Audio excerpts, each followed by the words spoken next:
And it's about time we address the situation and begin to get back to you. We hold a candlelight vigil for your self-respect. Reputation destroyed by what you can expect to be the faceless in between. Because I know you can handle it. To face the truth of the matter, it's still so much better to leave the light than drag it to your grave. Because you see what to make of this. How you can turn your own tables and work this and take advantage of your failure like you planned to anyway. And it's about time we address the situation and begin to get back to you.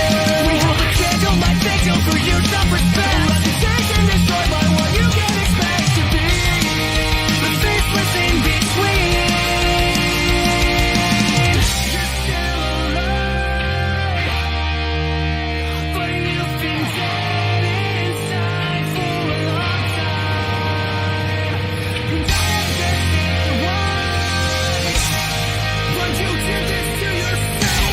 You did this to them. You don't even remember the names. Why does anybody remember you? Why does anyone give you another chance? You know they won't. You know you deserve to be forgotten. Now that everything you always decide. The moments you feel for those innocent lives. All this effort to cover up what you've done. We already know. We already see. Wake up and be better before you. And it's about time we address the situation and begin to get back to you. We hold a candlelight vigil for your self-respect. Reputation destroyed by what you can expect to be the faceless in between.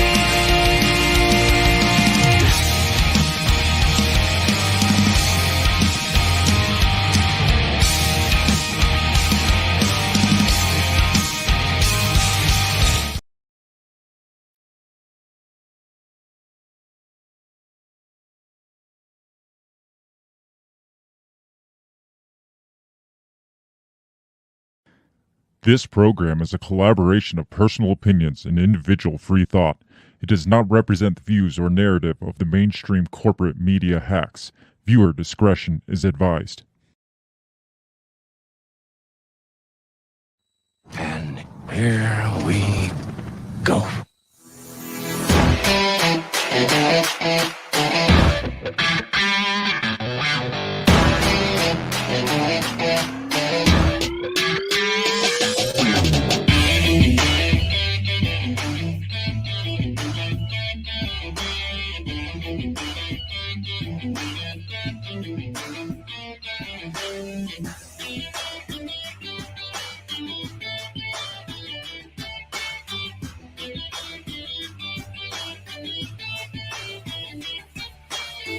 Live from the bell tower, taking a stand for your rights, your liberties, and all the bullshit in between.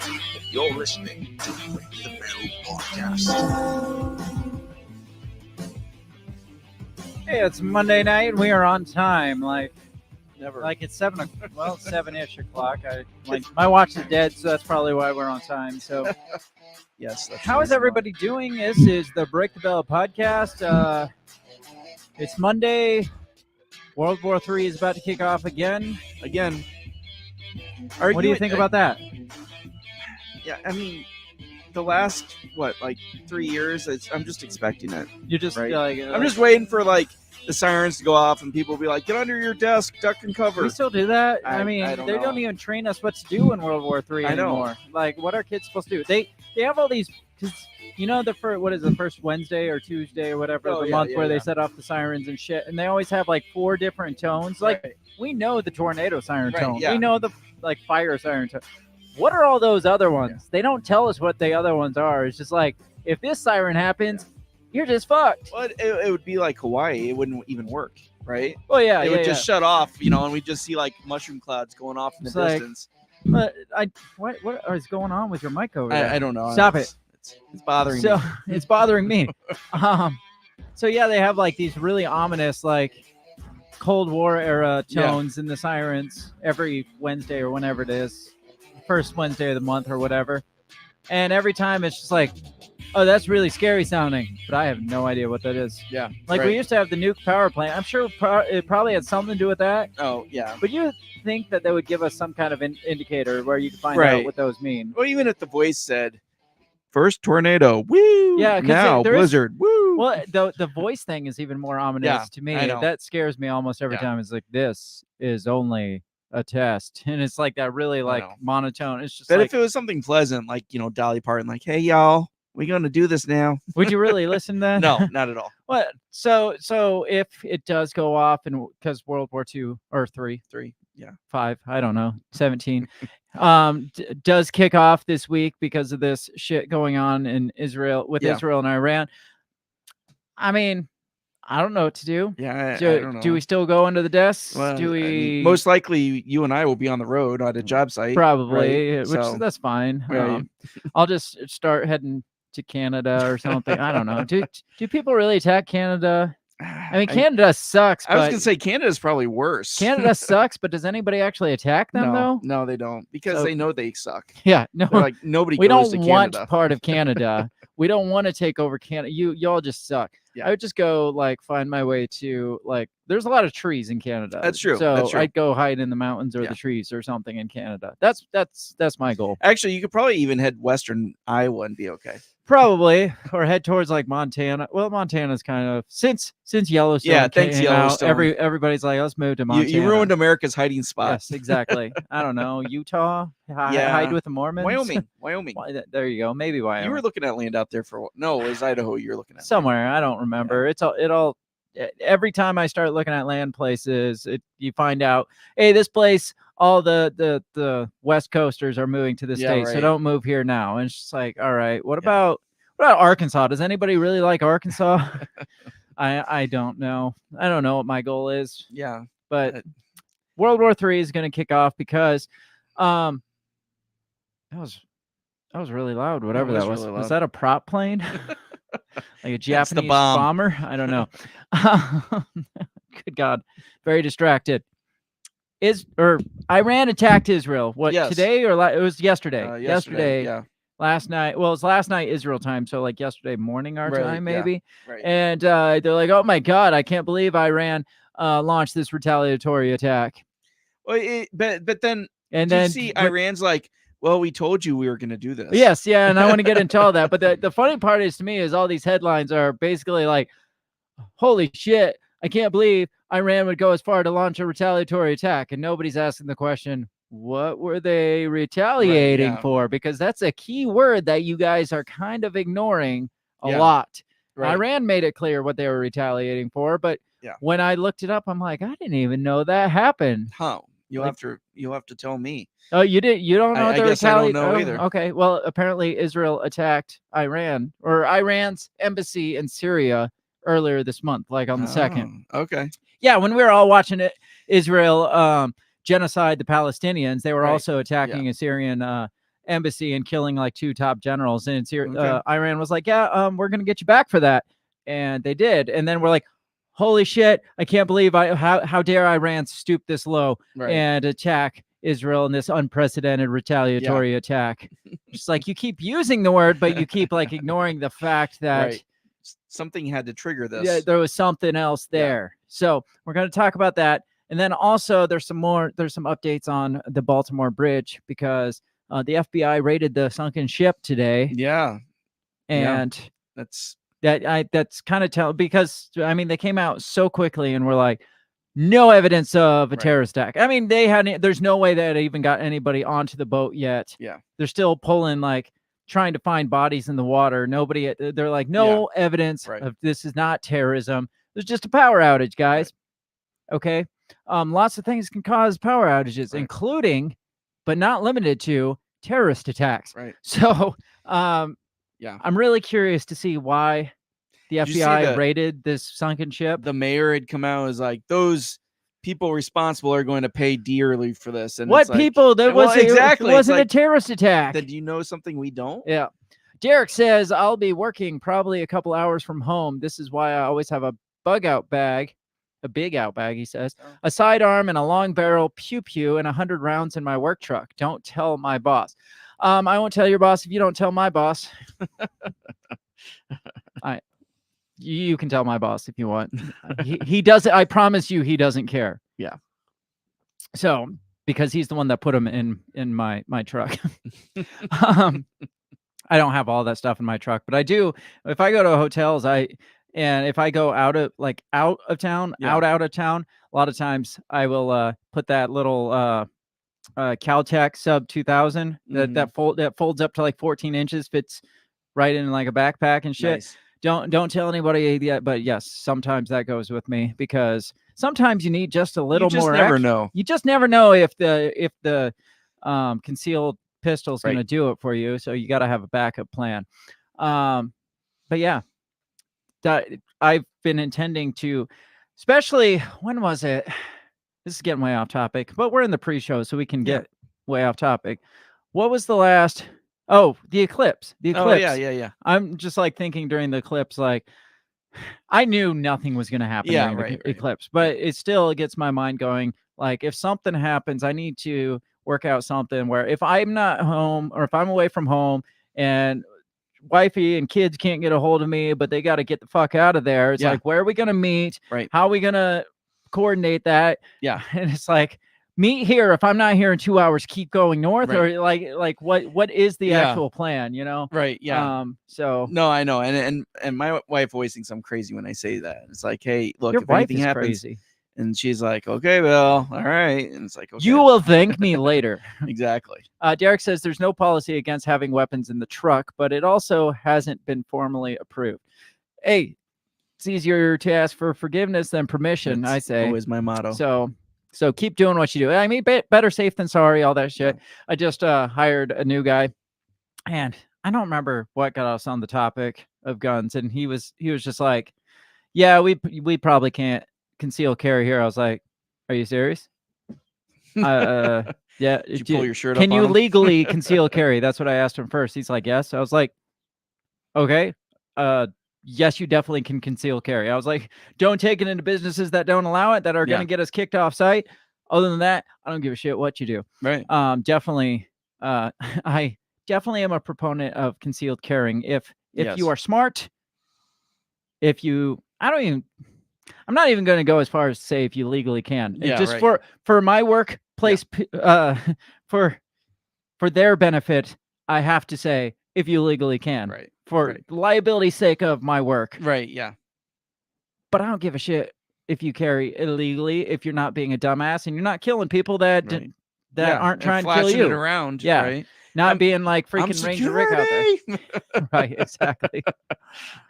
I'm a strong believer in the Second Amendment. You can hate on me for that if you want. Anyway, back to Israel and the bridges and the FBI raids and shit's about to go down somewhere, anywhere, at any point, or Most it's likely. not. Who knows?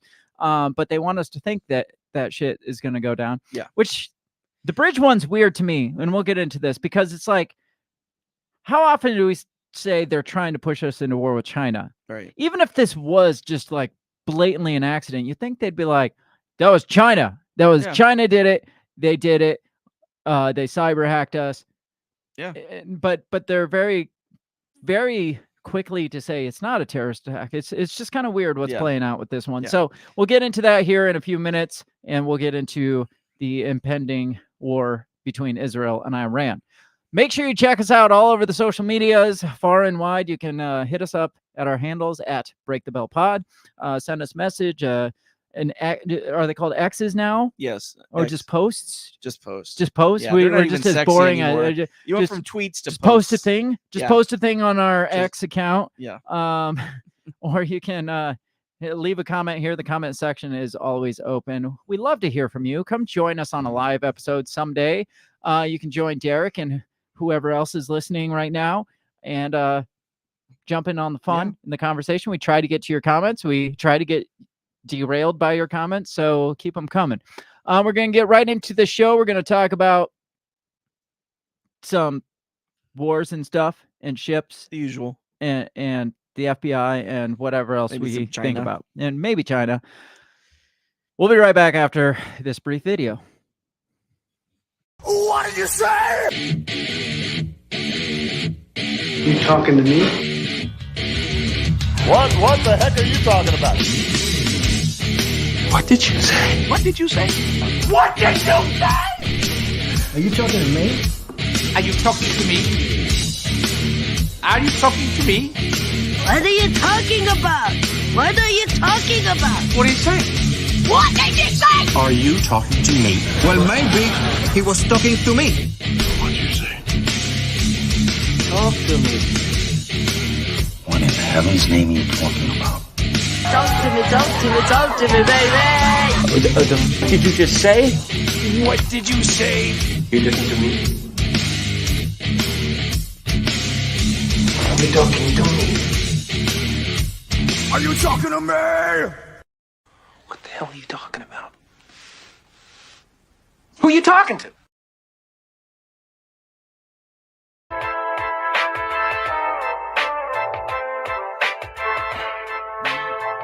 And we're back. Do you ever think there was a time when people would hear about Iran attacking Israel and they actually were like, oh no, I didn't see that coming? I mean, Iran's been saying since the existence of Israel, we're going to attack them. Yeah. And then it happens, and they're like, never saw that one coming. Right, It's yeah. like, what are you talking about? We've been saying that we're going to attack them forever. Yeah. For literally ever. And there's no shock value, Right. It's just like, oh, okay. I feel like they're disappointed when we were like, we didn't see that coming. It's like all that Yeah, right. propaganda money, all that advertising money, Yeah. and radio time that we spent saying, all the social media posts saying we're going to attack Israel, and this is what we get. They need to do the billboard like the Eclipse did.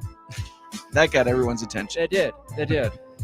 Derek says the only time he doesn't carry, I'm assuming is what he's saying. The only time he doesn't carry is when he's climbing a tower. The harness gets in the way, and it looks kind of odd when the ground guy pulls a rifle up to you 200 feet in the air. Too many questions would be asked. Yeah, I would be concerned. I would be like, dude, that's badass. So, more wars. Yes. Well, talk of wars. More dollars. More lives Yeah. on the line. I mean, I'm sure Israel's going to start asking for money. Oh, They're yeah. trying to tap into that Zelensky money. They need someone like Zelensky. Do you hear Zelensky is like saying, hey, we're going to have this big offensive, counteroffensive coming up? Heard that And- before. Well, like nobody believes him. They're like, Yeah. he's just trying to get money, Yeah, more right, money. right. They're like literally nobody. They're like, there's no counteroffensive. What are you talking about? There's nothing. You just trying to get more money. Yeah. Beth is here and Beth. said, what did they do? Who's they? Iran? I don't know. Is you're asking what did Iran do? Who knows? Or what did Israel do? What did any of them do? I don't know. What did Derek do? So, Israel is on this cusp of an all-out war with Iran. Like not Yeah. just like the pew pew here and there. Right.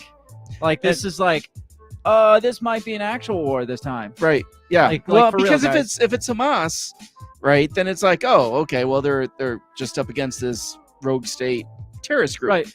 But you got Iran now, Mhm. and it's like, oh shit. Oh, that's an entire country. Right. Yeah. Um, This is real. Iran. Oh, Iran. What did Iran do? We're gonna get in there. Actually, we're gonna save that for later, just because Beth asked. Oh, damn. First, I want to talk about the bridge. I want to talk about the bridge. So that means you got to stick around. See how I do that? See how I play that game? That's how you get shot. It's a little bait and switch there. That's why we have so many viewers on this program.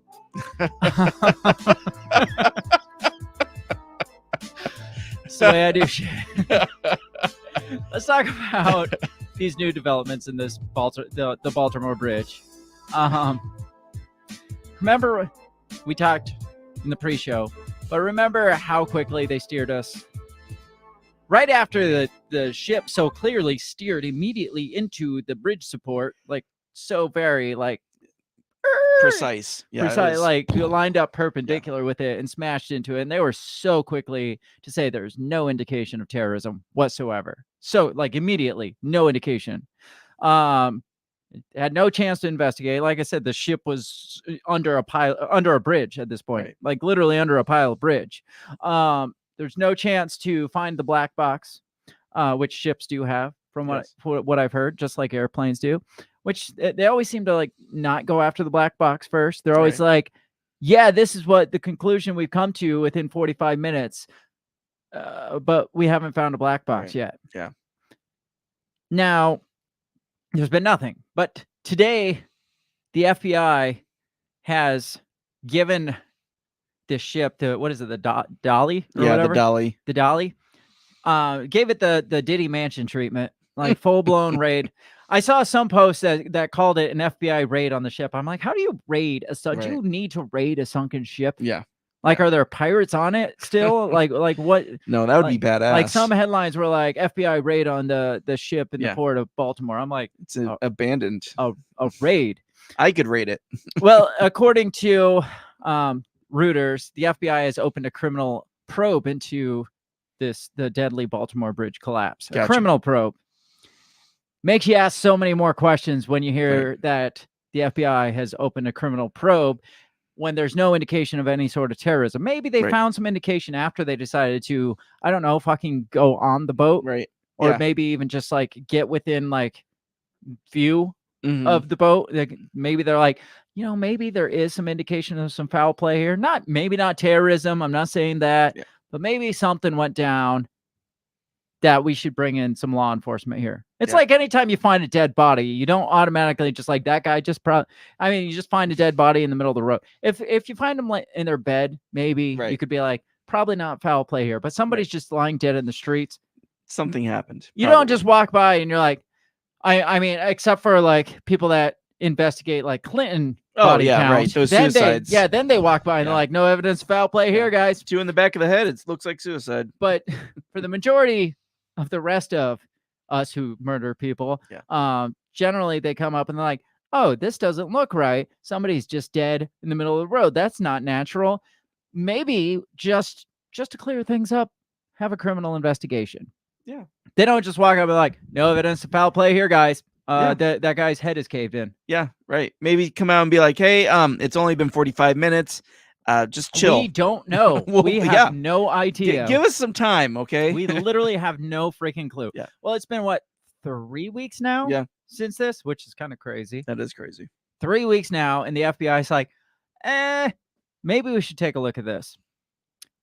Now, what in the world, before we get into this, because it doesn't say, so we can speculate all we want.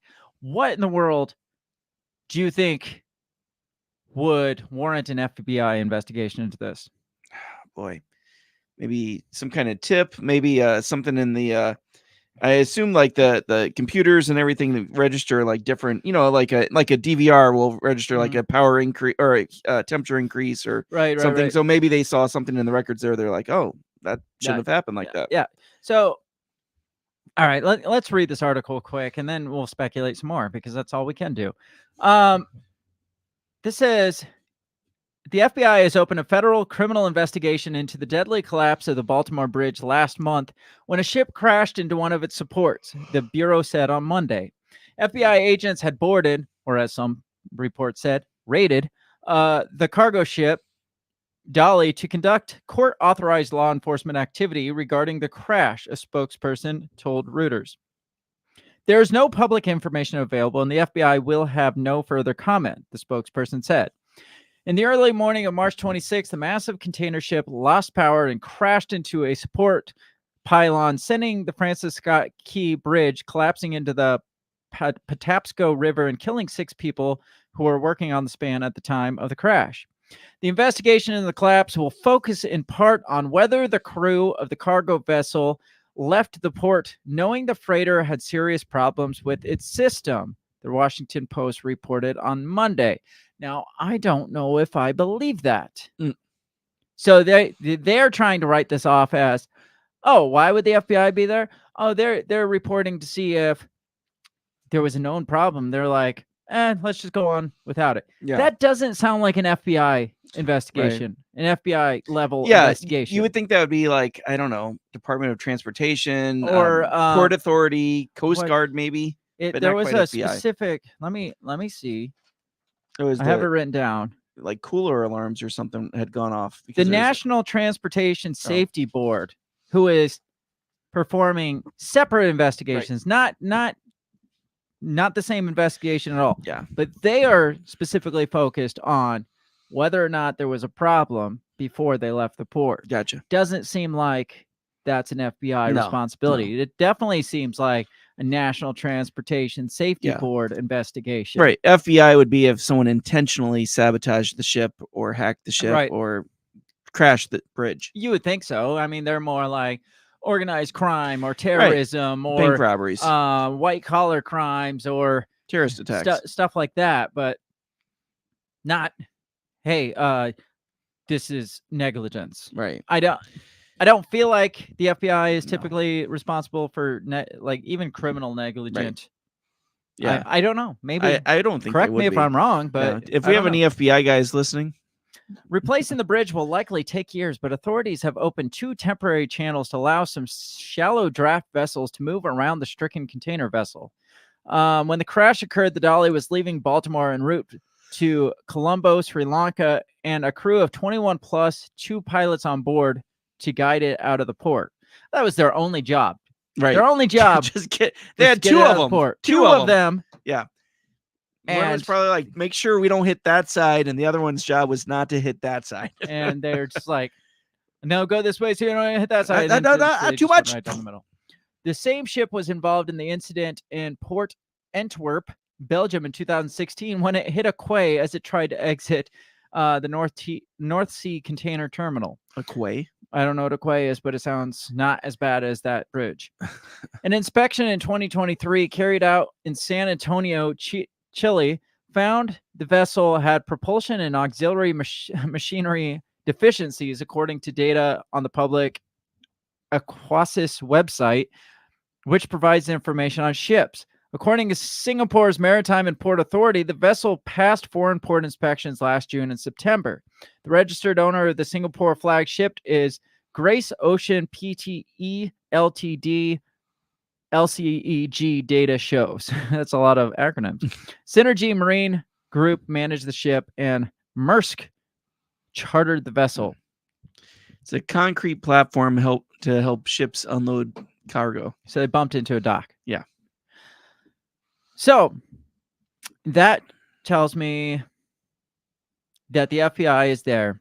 The FBI is not saying why, but they're like, well, we think they're probably there to investigate the fact that there was maybe a known problem that they shouldn't have left, but they decided, fuck it, we're going to leave anyway. And this next article kind of gets into that, fuck it moment. Right. Let me see if I can get this one up. Let's be honest, we've all been there. Yes. Yes, but I don't steer like mega ships past like gigantic Right. bridges either. Yeah. So Not yet. I feel like it's not quite the same story there. Let's see. This is from the AP. Says the ship that caused the bridge to collapse had apparent electrical issues while still docked. So again, they're kind of playing. I feel like all these mainstream sources are trying to throw this out there now, right, to kind of justify the FBI response. but it still doesn't justify FBI response. It does. It want it to me. Yeah. Says that hours before leaving port, the massive container ship that caused the deadly collapse of a Baltimore Bridge experienced apparent electrical problems. A person with knowledge of the situation told the Associated Press on Monday. The same day, FBI agents boarded the vessel amid a criminal investigation into the circumstances leading up to the catastrophe. I mean, maybe big enough, large enough criminal negligence would lead to FBI, but just I don't know. It just doesn't seem like an FBI thing.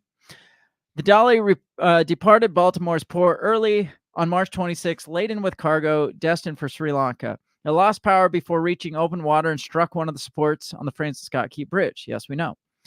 Authorities announced Monday evening the recovery of a 4th body was found. Don't care. While the ship was docked in Baltimore, here we go, alarms went off on some of its refrigerated containers, indicating an inconsistent power supply, according to the person with knowledge of the situation, who was not authorized to publicly comment and spoke to the AP on condition of anonymity. Officials with the National Transportation Safety Board said their investigations include an inquiry into whether the ship experienced power issues before starting its voyage. So there you go. That falls under the purview of the National Transportation Safety Board, Right. to investigate that. Yeah. Now, if they were like, you know what, we don't even care. Maybe severe criminal negligence. Maybe when it Yeah. comes to like ocean liners that are Right. kind of like fall outside a certain I don't know. I don't know. But it just, I feel like that's what the National Transportation Safety Board is Right. for. No, I agree. Absolutely. It's like, oh, well, you knew you had a faulty power supply, but you decided to attempt that trip anyways. Yeah. It's like when I decide to climb up a ladder that I know is unsafe and OSHA comes up and they're Which like, never you're not supposed to happens. be on there. Right.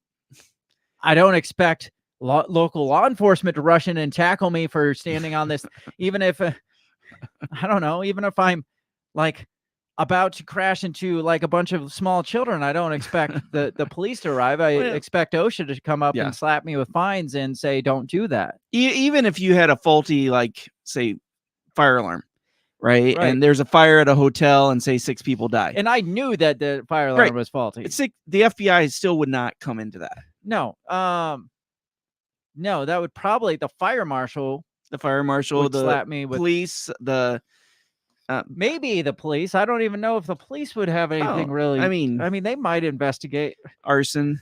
I don't know. It wouldn't be It arson. wouldn't fall under arson. It would just be though. negligence. Yeah. So I Better get Business slapped with a Bureau. lawsuit by their insurance company, but Yeah. I don't know. I don't know anything. So But the FBI would not be involved, right? I would think not, Yeah. but maybe. Derek says the TSA did not check the crew's shoes before allowing them to board the boat. Damn it. I Yeah. mean, if the TSA would have been there on the scene, That would have saved all everything. of this would have been Yeah. avoided. TSA avoids TSA thousands of saves plane lives. crashes. TSA saves lives. Yes. Have you heard of any plane crashes since the TSA? Yes. Yeah. Yes. It says board chair Jennifer Hammond said last week that the investigation is focused on the ship's electrical system generally. The ship experienced power issues moments before the crash, as is evident in videos that show its lights going out and coming back on.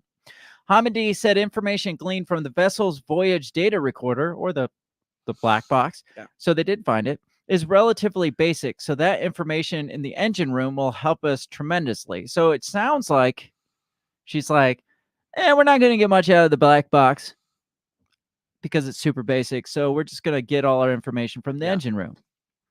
I feel like if the black box is as basic information as they say it is, it's 2024, guys. Right. We can literally collect all the data on everything in like half a second. There's no reason why that black box shouldn't be telling you literally everything that's going on, every sensor in that ship, every freaking autopilot that's been turned off or on, every freaking GPS signal that dropped out, all that shit. Yeah. There's no reason that black box can't record all that information within a matter of seconds. Mhm. If it's just basic, like ship driving, ship go right, ship crash. That's what it's. It's like, well, it's just super basic. It sounds like let's not take a look at the black box, guys. Let's look over here in the engine room. It sounds very much cover up ish. Yeah. Right. When like, she's just like very like she wouldn't even had to mention the data recorder. Somebody asked about it, and she's like, "Well, we're looking into the engine." And she's like, the black box, the data recorder is just super basic, so we're really not focused there." Yeah. Okay. So what did the black box say? Can you tell us what it said that was so basic that we're going to avoid it? The FBI is now conducting a criminal investigation into the bridge collapse that is focused on the circumstances leading up to it and whether all federal laws were followed, according to a different person familiar with the matter. The person wasn't authorized to discuss details of the investigation publicly and spoke to the AP on condition of anonymity. Agents were aboard the cargo ship Monday conducting court-authorized law enforcement activities, the agency said in a statement. Meanwhile, Mayor Brandon Scott issued a statement Monday announcing a partnership with two law firms. Which two law firms? Is it the FBI and what was the... Oh, like probably two, like lawyers. Yeah.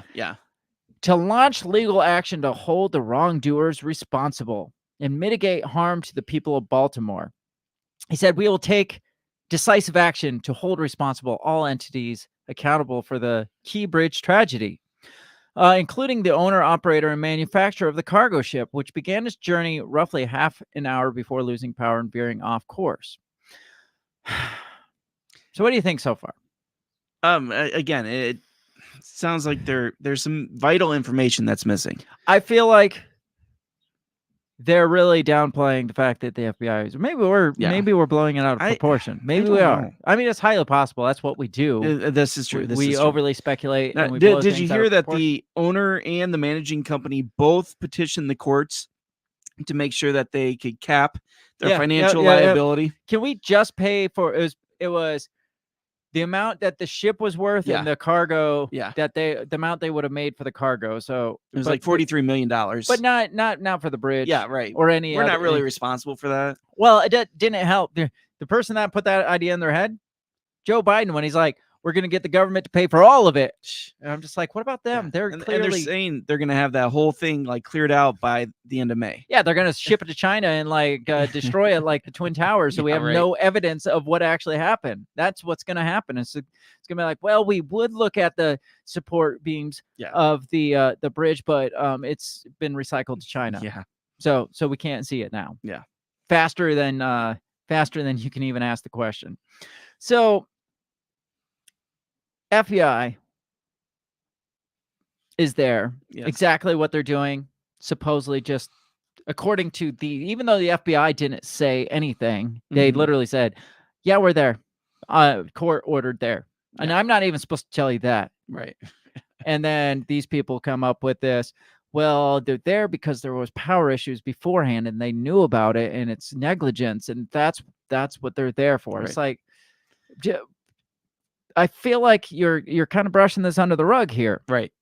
So that's the only potential wrongdoing that they're saying anything about is the criminal negligence. I would consider it criminal negligence. I would say if you knew that this boat's having issues and you're like, screw it, let's but, I feel like we can still make it Sri Lanka. Okay.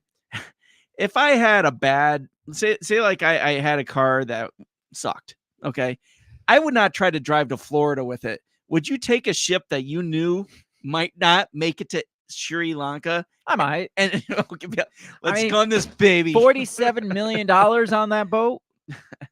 I might.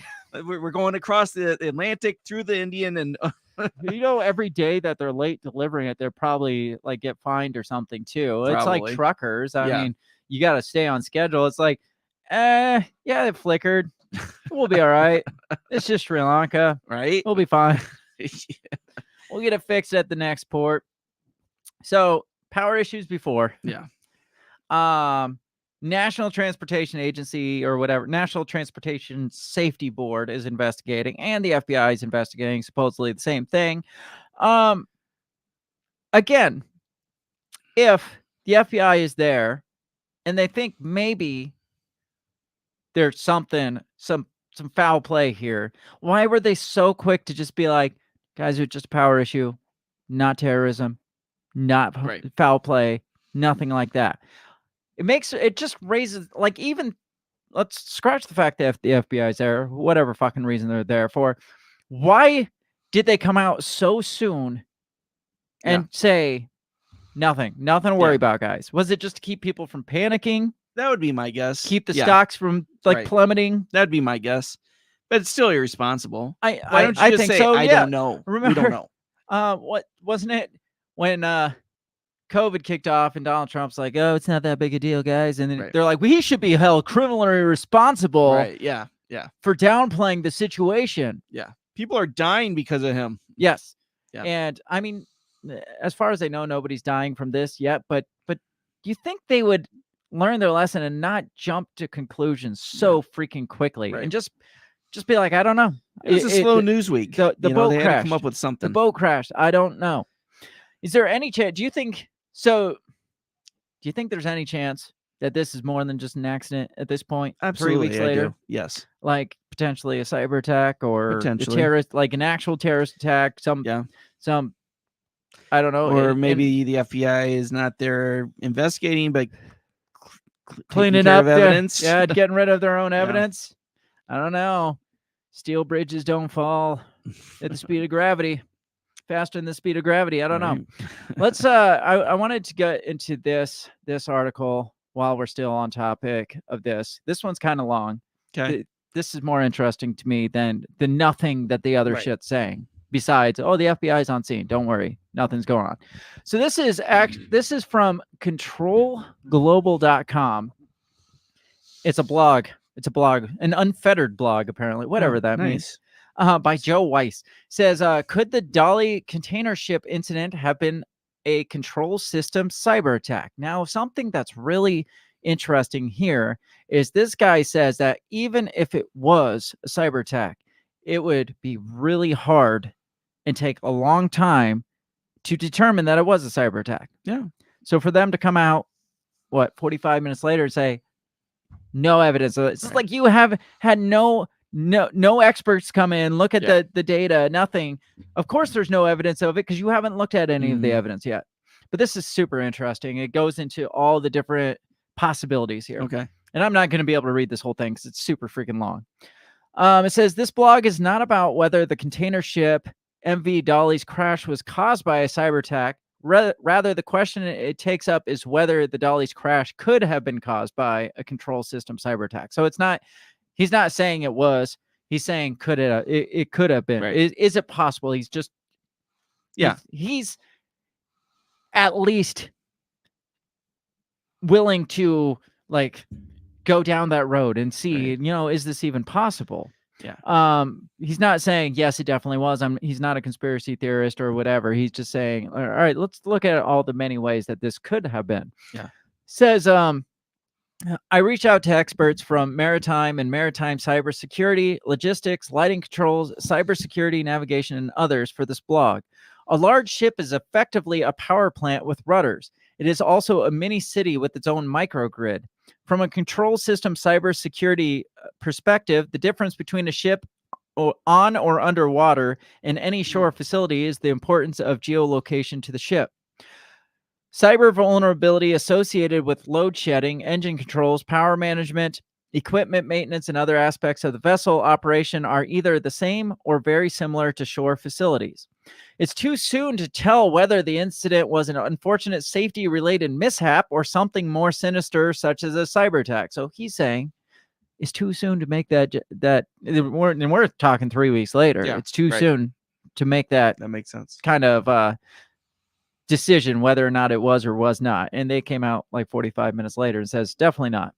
The immediate proclamation by some government authorities that the Dolly's collision with the Francis Scott Key Bridge in the port of Baltimore, that the event was purely safety related, are premature given the investigation of the mishap and is in its infancy. It could take a long time to complete the safety mishap and other types of analyses, such as cyber incident analysis. In addition, there are very few control system cybersecurity experts available to assess whether a cyber attack was contributing factor to the collision. Furthermore, existing operational technology, cybersecurity approaches might be ill-suited to recognizing control system cyber incidents such as Dolly type event may not be IP network related. Let's get into some of the things they talk about. Many shipboard control systems use GPS for inputs. A compromise of the GPS would result in compromised input to the control system. It says leading to an increase or decrease in the vessel's velocity or the turning of a rudder. Apart from GPS, modern autopilot and electronic chart display and information systems, also ECDIS, used for navigation utilize dead reckoning, which is different than GPS, to gather inputs from sensors, including speed sensors, wind sensors, gyroscopes, inertial echo sounders, and it says combined with seabed mapping. If there is a calculated deviation from the GPS position, the system will raise an alarm and the crew will be notified of the position's insecurity. 2 specific cases are relevant to the Dolly case. Now, this one had my conspiracy bells going off. Okay. The Ever Given container ship, Okay. That's the Suez Canal one. Yeah. I didn't know they even entertained the thought that potentially could have I been a didn't either. cyber hack. Yeah. Says prior to entering the Suez Canal, the Ever Given was wandering aimlessly as if GPS or the steering were compromised.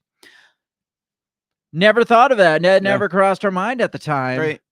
We just knew that remember there was the ties to like Yeah. the name to like Hillary Clinton Yeah. and human trafficking and all this other Yeah. shit. Never even like really crossed our mind that, hey, the GPS may have been compromised and this thing was just drifting around aimlessly before it got stuck. Yeah. Happened to be almost 3 years to the day that the Baltimore Bridge got smashed by this ship. Interesting. Very interesting.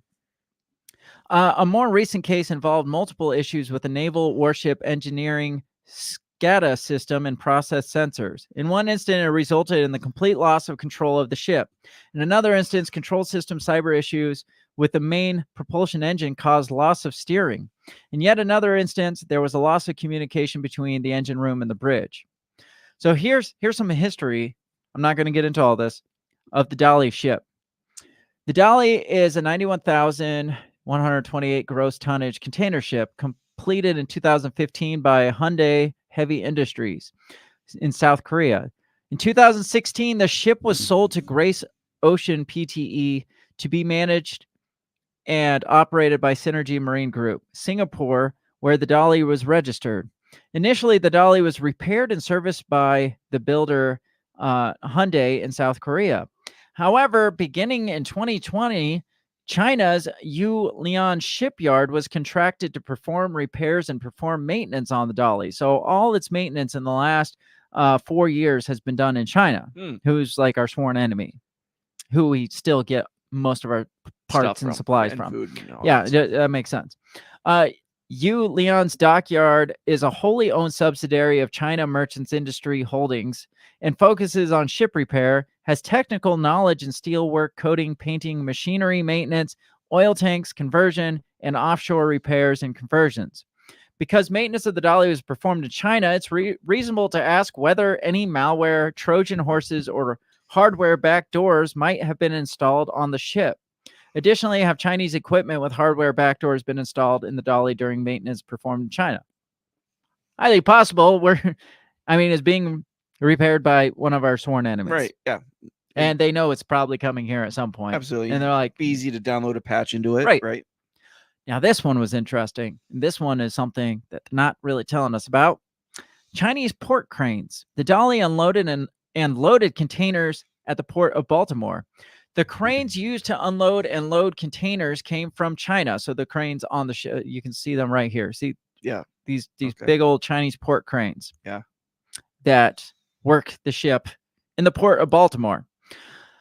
It says, according to recent congressional reports, so Congress knows about this, but we don't.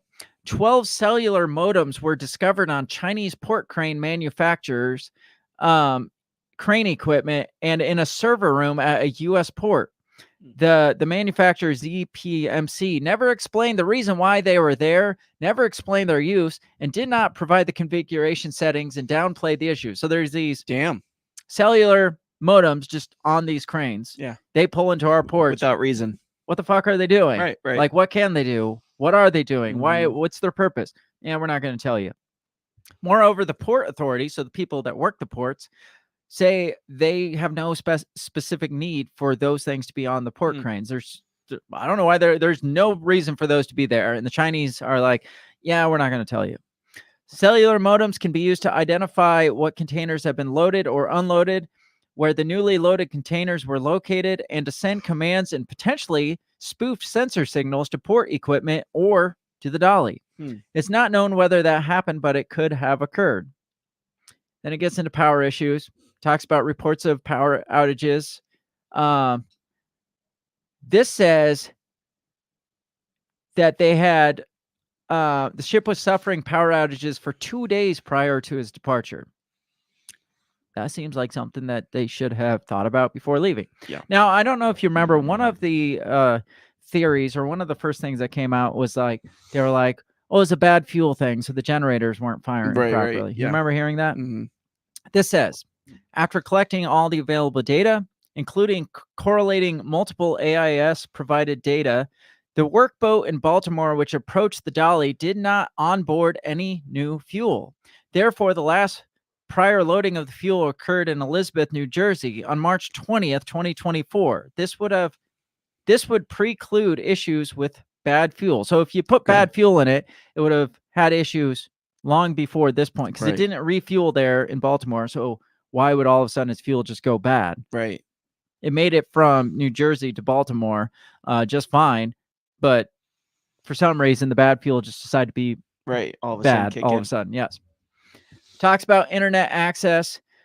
Modern ships, the Dolly was built in 2015, have multiple external access points, AIS, GPS, and satellite links through Viasat and others. It says the satellite links provide communication for emergencies and routine updates to the home company or charter company, in this case of the Dolly.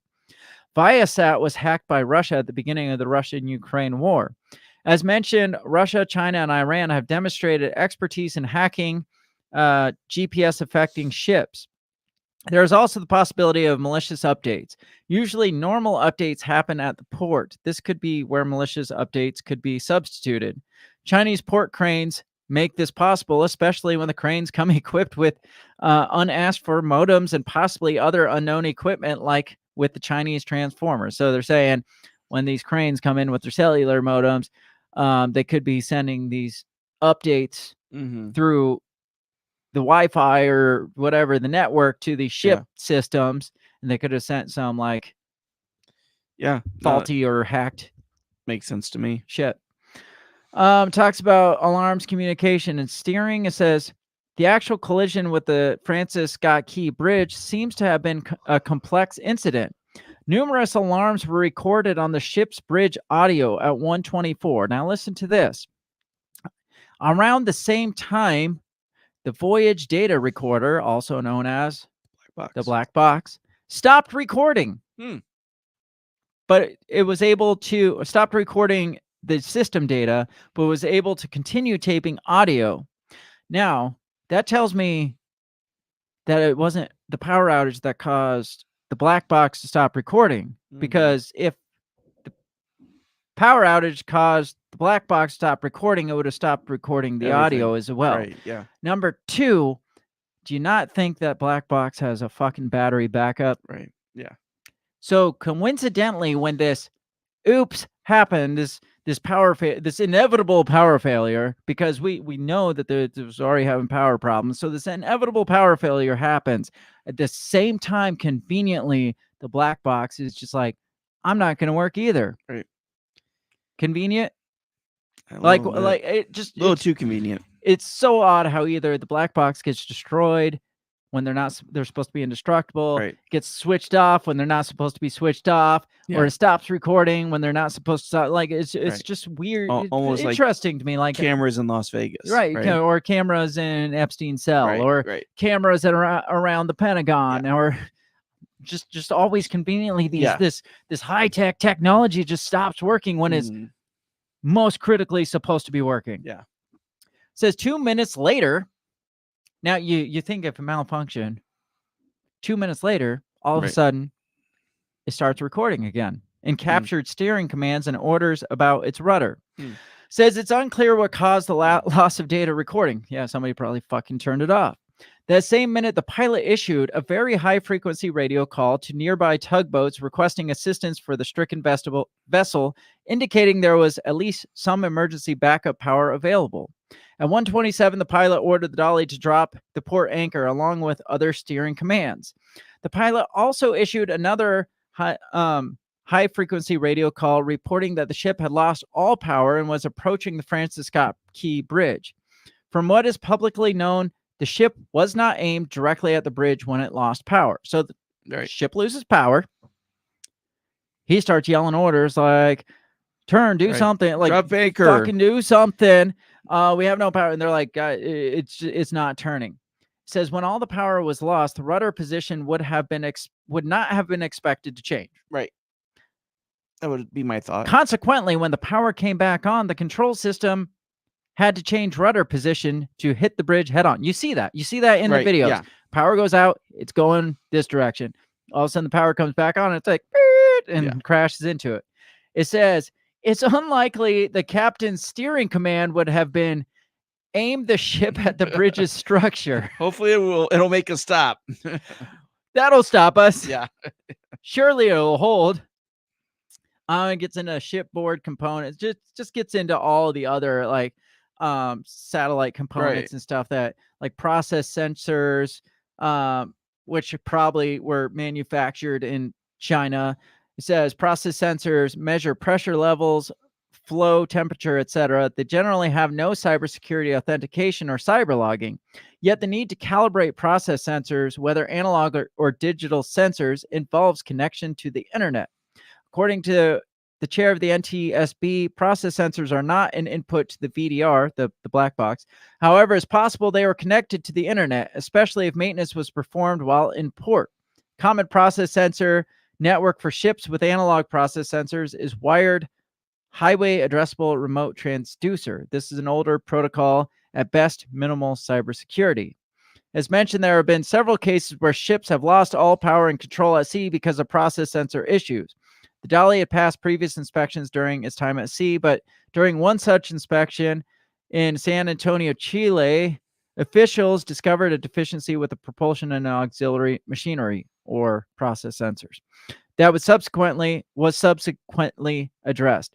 Process sensors, actuators, drives, and related components are not explicitly addressed in the draft U.S. Coast Guard maritime cybersecurity standards, nor do the proposed standards require expertise to identify control system incidents as being cyber-related. So here's the lessons learned of other cyber incidents, not ship-related, but could be applied because it's just cyber incident. It's cyber incident involving these giant processes for these giant like infrastructures and stuff.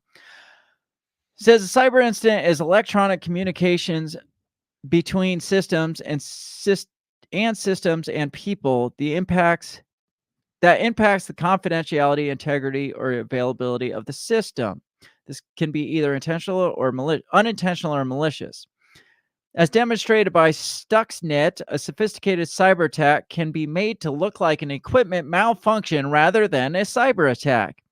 NTSB's history with control system cyber incidents, such as the Olympic Pipeline Company's gasoline pipeline rupture and PG&E's natural gas pipeline rupture in California, has not adequately addressed the control system issue. Immediately stating an incident is not a cyber attack without detailed analysis is unwise and can be counterproductive. Control system incidents take significant amounts of time and specific expertise to identify the incident as being cyber-related. There's often no cyber forensics or appropriate training available. So it's saying, even if this was cyber-related, it would take a long time, if ever, to figure out that it was cyber-related. So to come out and say it's not cyber-related is very stupid. Yeah, it's just as negligent as not getting your power systems checked. Right. He ends it with saying, as I prepared this blog and had it reviewed, I learned about several alternative means of cyber attacking to the ship to gain control of steering and propulsion. These were innovative approaches that go beyond just trying to insert malware into the IT network and would not be detectable from IT or OT monitoring. So he's like, even all these things I said, I found out there's other things that would be undetectable. It's not network related. It's not internet related. It's there's other ways to hack these things. So in like 8 minutes, we came to the conclusion that yes, it would be highly possible for such a complex system as such an automated, because these ships are highly automated now. Well, they got to be. They're so huge. I mean, there's probably a lot of, even their lights are probably like smart controlled and their sensors are probably smart controlled, climate controlled. Yeah, all the shit that we know could easily be hacked. So the potential's there. In the very least, the potential is there to hack this ship. And it just looks so very odd to say, and then for them to come out and say, no, definitely not. But the FBI is there. Oh, that's because there's potentially a power issue on the thing. Well, the black box wasn't recording data at that time. Oh, that's probably because of the power issue. We told you about the power issue, right? But it recorded audio. Oh, that's because that takes the backup battery. Right. Something seems off here. But Well, that's probably why that lady was like, well, the data is so basic that we're not going to really get much out of it. Yeah, Right, because 'cause the data wasn't somebody's saying there. like, oh shit. 'Cause, they switched it off again. When are we going to stop putting the off button Yeah, right. on the black box? Yeah. Like when Just have we learned? Just let's just not put an off Yeah. button on this. So, what are your thoughts? No, I definitely think, if it's not a foreign entity, it's our own government, but definitely foul play in place. I don't think it's accidental. It would be, I mean, what's the odds that it's a 1,700-foot bridge and And you just happen to hit that spot. right, perfectly. Turned into that Right, spot, just no less. perfectly Wasn't turned like into it it. floated sideways. I could see if Yeah. it was like drifting or Right. something, and boom. Yeah. It was just like, oh, we're gonna miss it. We're gonna miss it. Oh, the power's back on. Boom. Turn that way Yeah. quickly. Yeah. No, there's definitely more here. And I don't know. Do you think we'll ever find the truth out, or do you think they'll blame it on China to get us into war with China? Well, that was kind of what my thought was. Like, first of all, again, why were they so quick to throw it out? Like throw out, like push aside the Yeah. whole hack or terrorist thing when we've been looking for reasons to go to war with China for so Right. long. I mean, this could be our Gulf Oh, of absolutely, Tonkin yeah. moment. Yeah, be like, hey, it's come to our attention that China has the technology to hack our transportation systems. And they especially did this those- on purpose, and they killed our bridge. on purpose. especially, we don't know why they're our greatest enemy, but when they're repairing all our transportation equipment, apparently they put something into every train, boat, plane that Your we internet, send there for them to fix. your computer, your TikTok, like Yeah. everything. And we thought, hey, Yeah. let's send our ships here. Yeah, Now, like I said, this could be our Gulf of Tonkin moment. Where it's Absolutely. just like Yeah. China did this. let's go get Now, them. the real question is it time for war with China? Oh Yeah. fuck no. They're like, oh shit, Israel's about to go to war with Iran. We told them not to do a war with Iran yet. Yeah, Like, we're gonna have to hold off on China. But we just crashed the bridge. We had this I whole know. bridge thing Yeah. planned out. We planned to crash the Yeah. bridge. just send the FBI there to clean up any traces of anything. Well, we didn't anticipate Netanyahu being as freaking crazy as he was. Now we wanted this this war with Israel and Iran because what was his name? Lindsey Graham. Remember, he's like, Oh yeah, yeah. He was. if Iran takes one step, like before Iran even like responded I to know. this thing, like Palestine had just hit Israel, Yeah. and Israel's like, let's go genocide these motherfuckers. And Lindsey Graham's over here like showing his hand. And they're Yeah. like, why are you saying that? He's like, if Iran even thinks about it, we're coming for you next, Iran. And Iran's like, well, we hadn't thought about it yet. But we are now. I mean, we had thought about it. We're always Yeah, right, thinking yeah. it, but we weren't planning on it Yeah, yet. right. I mean, we just got that big money from Biden, so we were going Right. to put it towards something. So they have this whole plan to smash this bridge with a remote control giant cargo ship and blame it on China to go to war with China. Then all of a sudden, Israel attacks Yeah, right. Iran prematurely, or Iran attacks Israel, Yeah. or we'll get into all that. Yeah. Who attacked who? That's what we're going to talk about. And they're like, shit, we got to hold off on China again. And they're like, come on, we've been putting off China Yeah. for It's just years the perfect now. setup. It's like, come on. Fucking Iran. I don't know. I don't know what's going on with this. I don't know why the FBI's there. We'll find out, I guess. But again, the fact that Or we the won't FBI find there out. means that there is something more going on. I than would what- think so. Yeah, But again, we're dumb. We're dumbasses. I guess. What do we know? Maybe Right. they are just there to investigate, like, hey, the fuses were popping off. And they were before we still left going to po- try to sail Yeah, across they the Atlantic. still did, and they crashed. Yeah. How dare them? Right. This is the FBI's not the DOT, guys. Right. I don't know. I have no answers. Yeah. I just have speculation. The more they like try to bury the story or divert the story, it just makes us speculate that much harder. Yeah.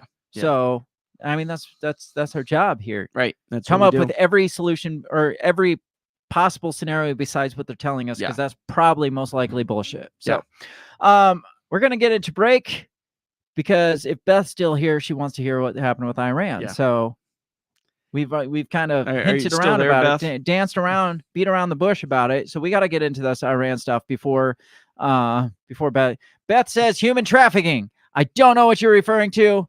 The ship. Oh, probably. Yes. That was what I was thinking too. It's Yeah. like, is there human trafficking in those cargo ships? Just like we had talked Yeah. about, speculated with the ever, what was it called? The Ever, I I almost said Everclear, but almost said Ever Focus. Ever something. I don't know. The other ship in the Suez Yes. Canal. We had speculated possible. Well, a lot of people were like, "Oh, it's definitely human trafficking," right. which means probably not. Right. But that's still here, so that's great. Right. And she said human trafficking, which got my conspiracy brain going. Wouldn't it be crazy if they like went to investigate and all these like children just like flooded off? We of would this never boat? hear about that. Oh, we'd never hear No, about it. Yeah, Yeah. we'd hear about 20,000 people lost at sea, Yeah. unrelated. Yeah. Right. Just Right. bodies floating. They're like, oh no, that was just Yeah. unrelated. Yeah. Died of natural causes. Yeah. Died suddenly. I don't know. So we got to get to break before we really get ourselves in trouble. It probably was most likely human trafficking though. So Yeah. we're going to get to break, take a couple minutes. And when we come back, we're going to talk about this Iran-Israel thing. Yeah. Because It's escalating. it's escalating quicker than the United States admits that they want it to be Yeah. escalated. They want it to escalate, but not this quickly. Yeah. And there's some talks of like, I don't know, forced regime change in Israel, which Yeah. sounds very Ukraine-esque, like Yeah. 2014 Ukraine-esque. I'm sure the NED's working there too. So we'll get into all of that when we get back from this break. Don't go anywhere. We still got a lot to talk about. We'll be right back.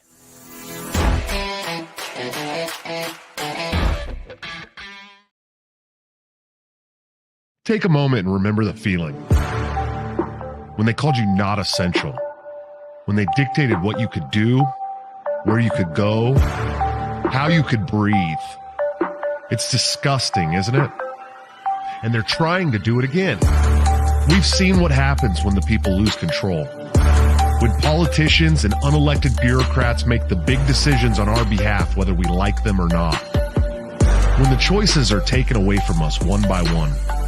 We've seen what happens when they strip away medical freedom, when they trample on informed consent, when they dismiss our cries of justice.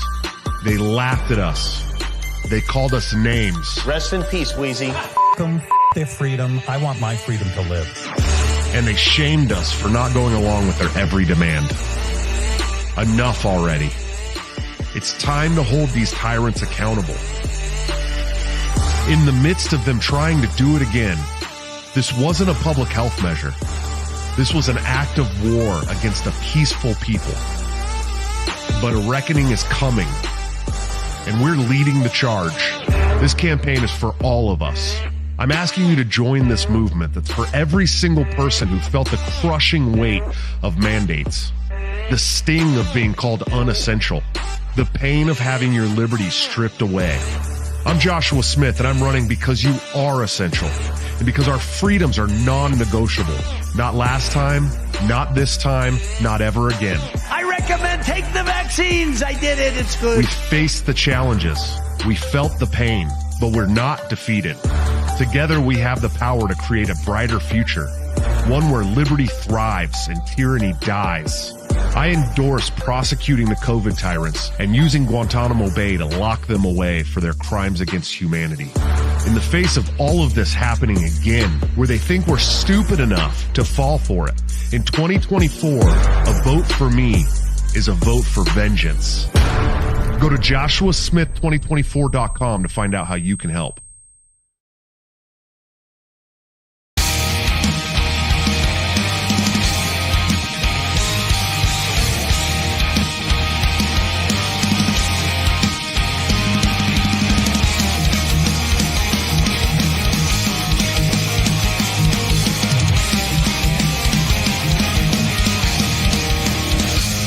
I know it's not a good time for you. You've got too much on your mind to be so cocky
And it's about time we address the situation and begin to get back to you.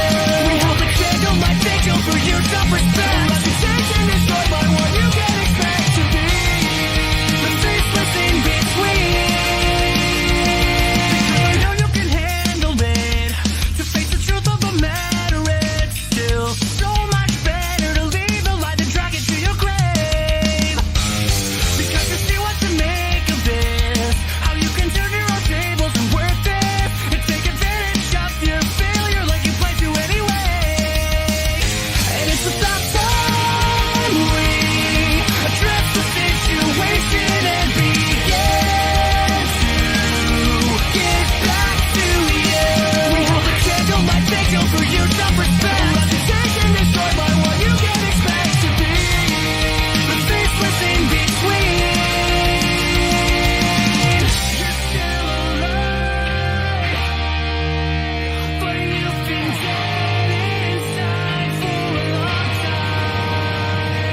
And I understand why, but you did this to yourself. You did this to them. You don't even remember the names. Why should anybody remember you? Why should anyone give you another chance? You know they won't. You know you deserve to be forgotten. Now your efforts will always decide the mountains you built to those innocent lives. All this effort to cover up what you've done. We already know.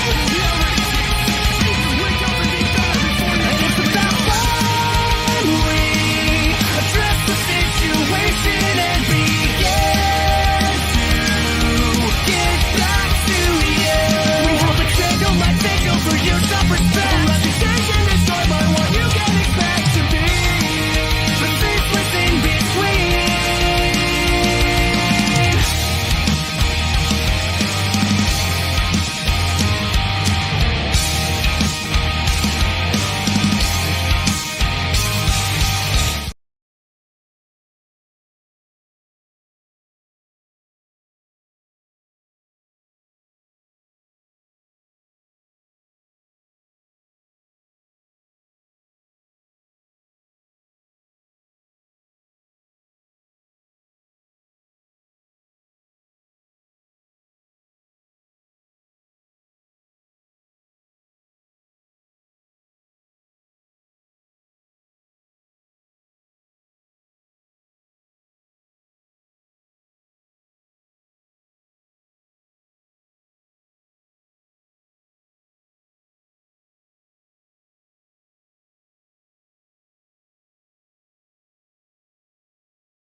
We're back.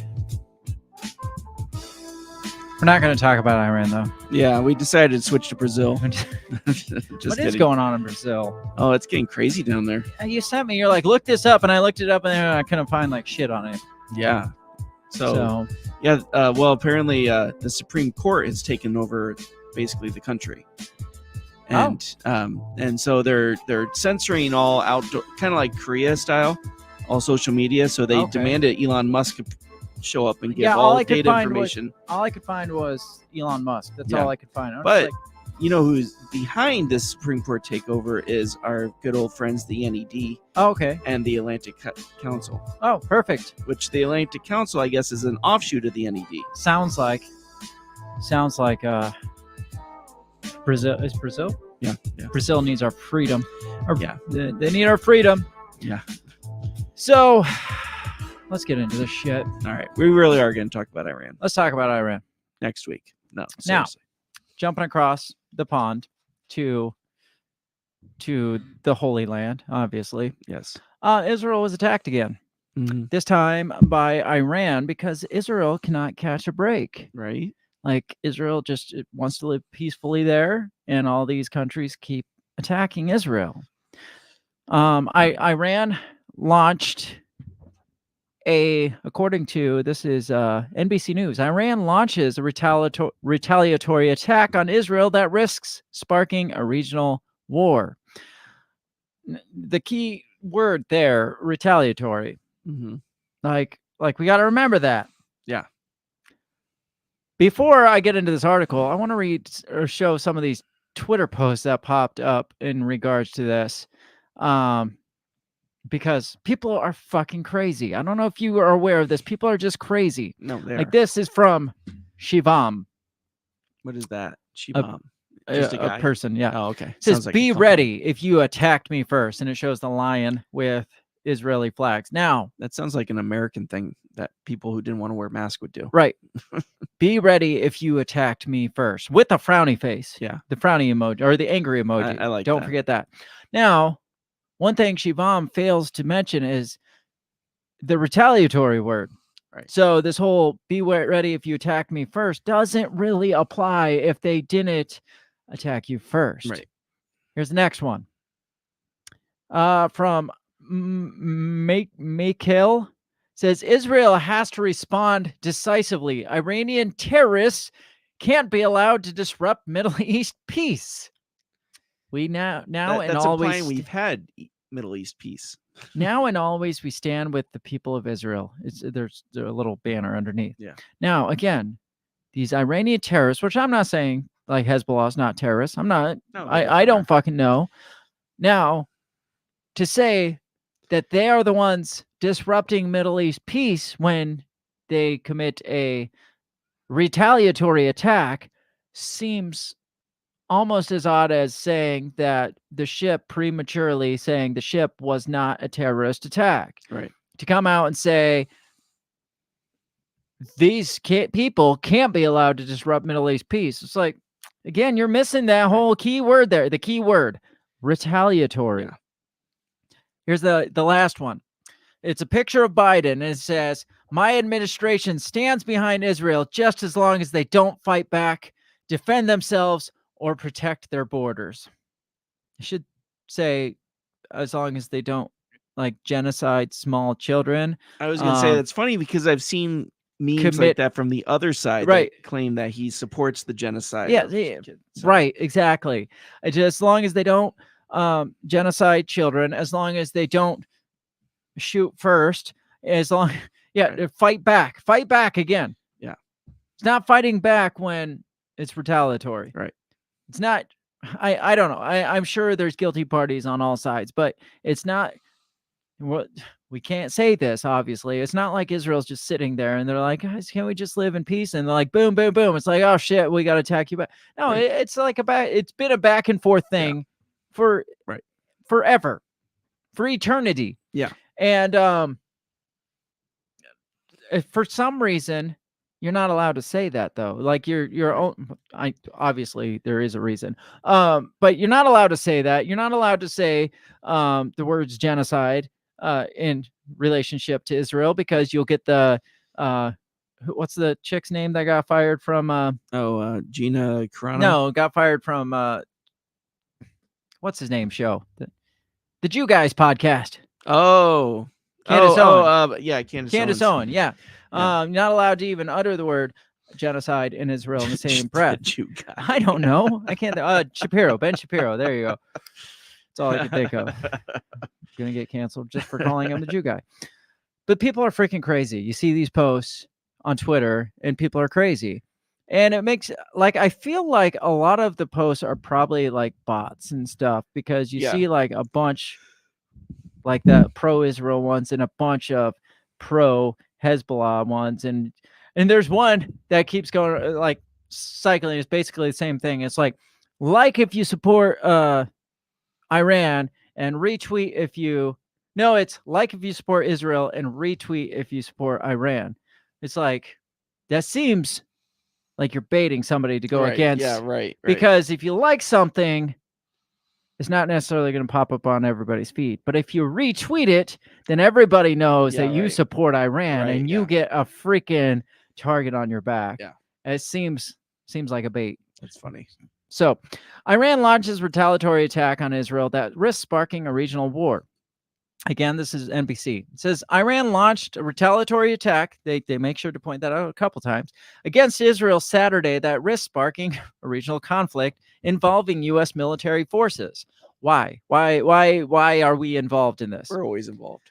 The operation, which Israeli officials said included more than 300 missiles and drones, marked the first time that Iran has launched a direct military attack on the Jewish state.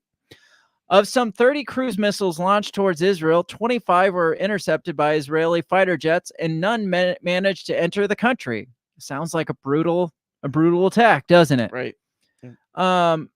It says a few of the nearly 120 ballistic missiles fired towards Israel fell inside the country, causing slight damage to infrastructure on the Nevatim Air Force Base, but leaving it fully operational.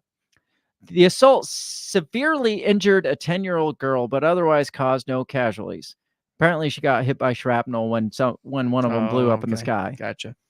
About 31 people. Now, this is funny. They got to make this bigger than it was. So this Right. girl got hit by shrapnel from an exploding bomb that got taken out by an interceptor in the sky. Gotcha.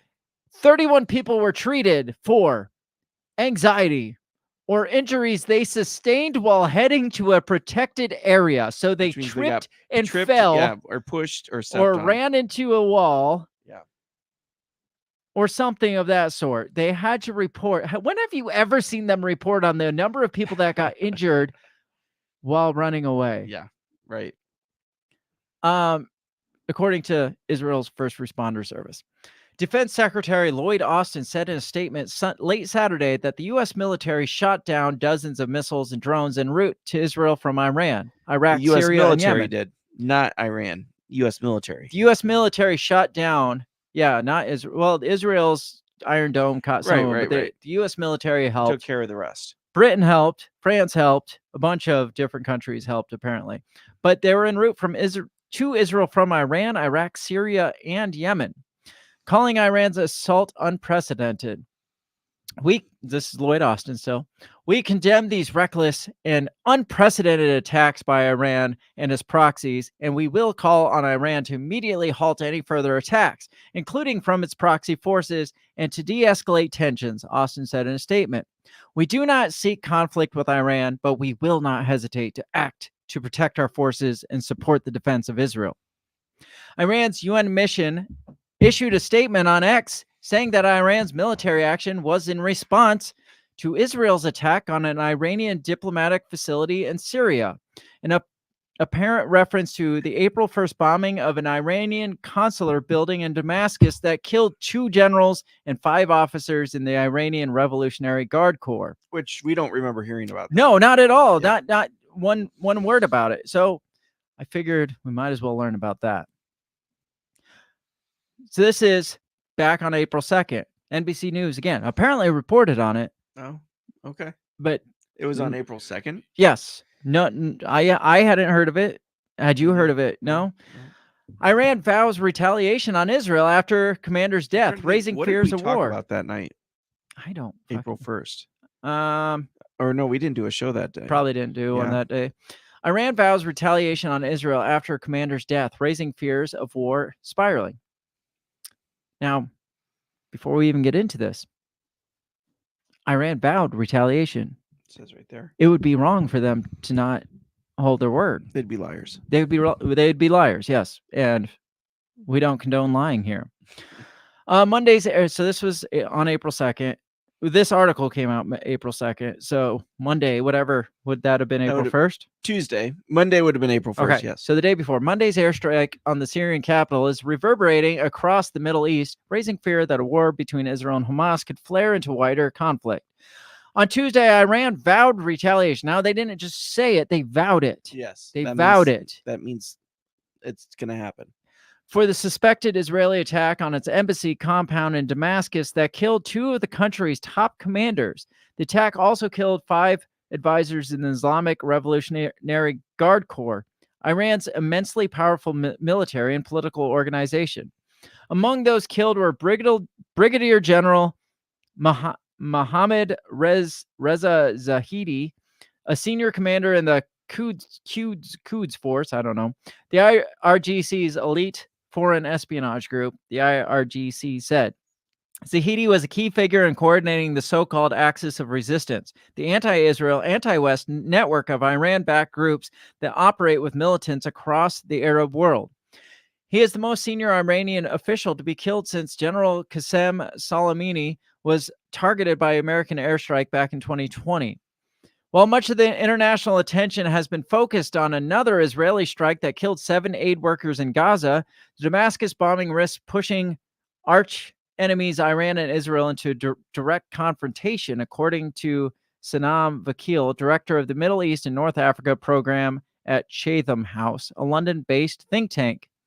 Like many experts, Vakil believes that neither Israel nor Iran want an all-out conflict. It sounds like Israel does want an all-out conflict.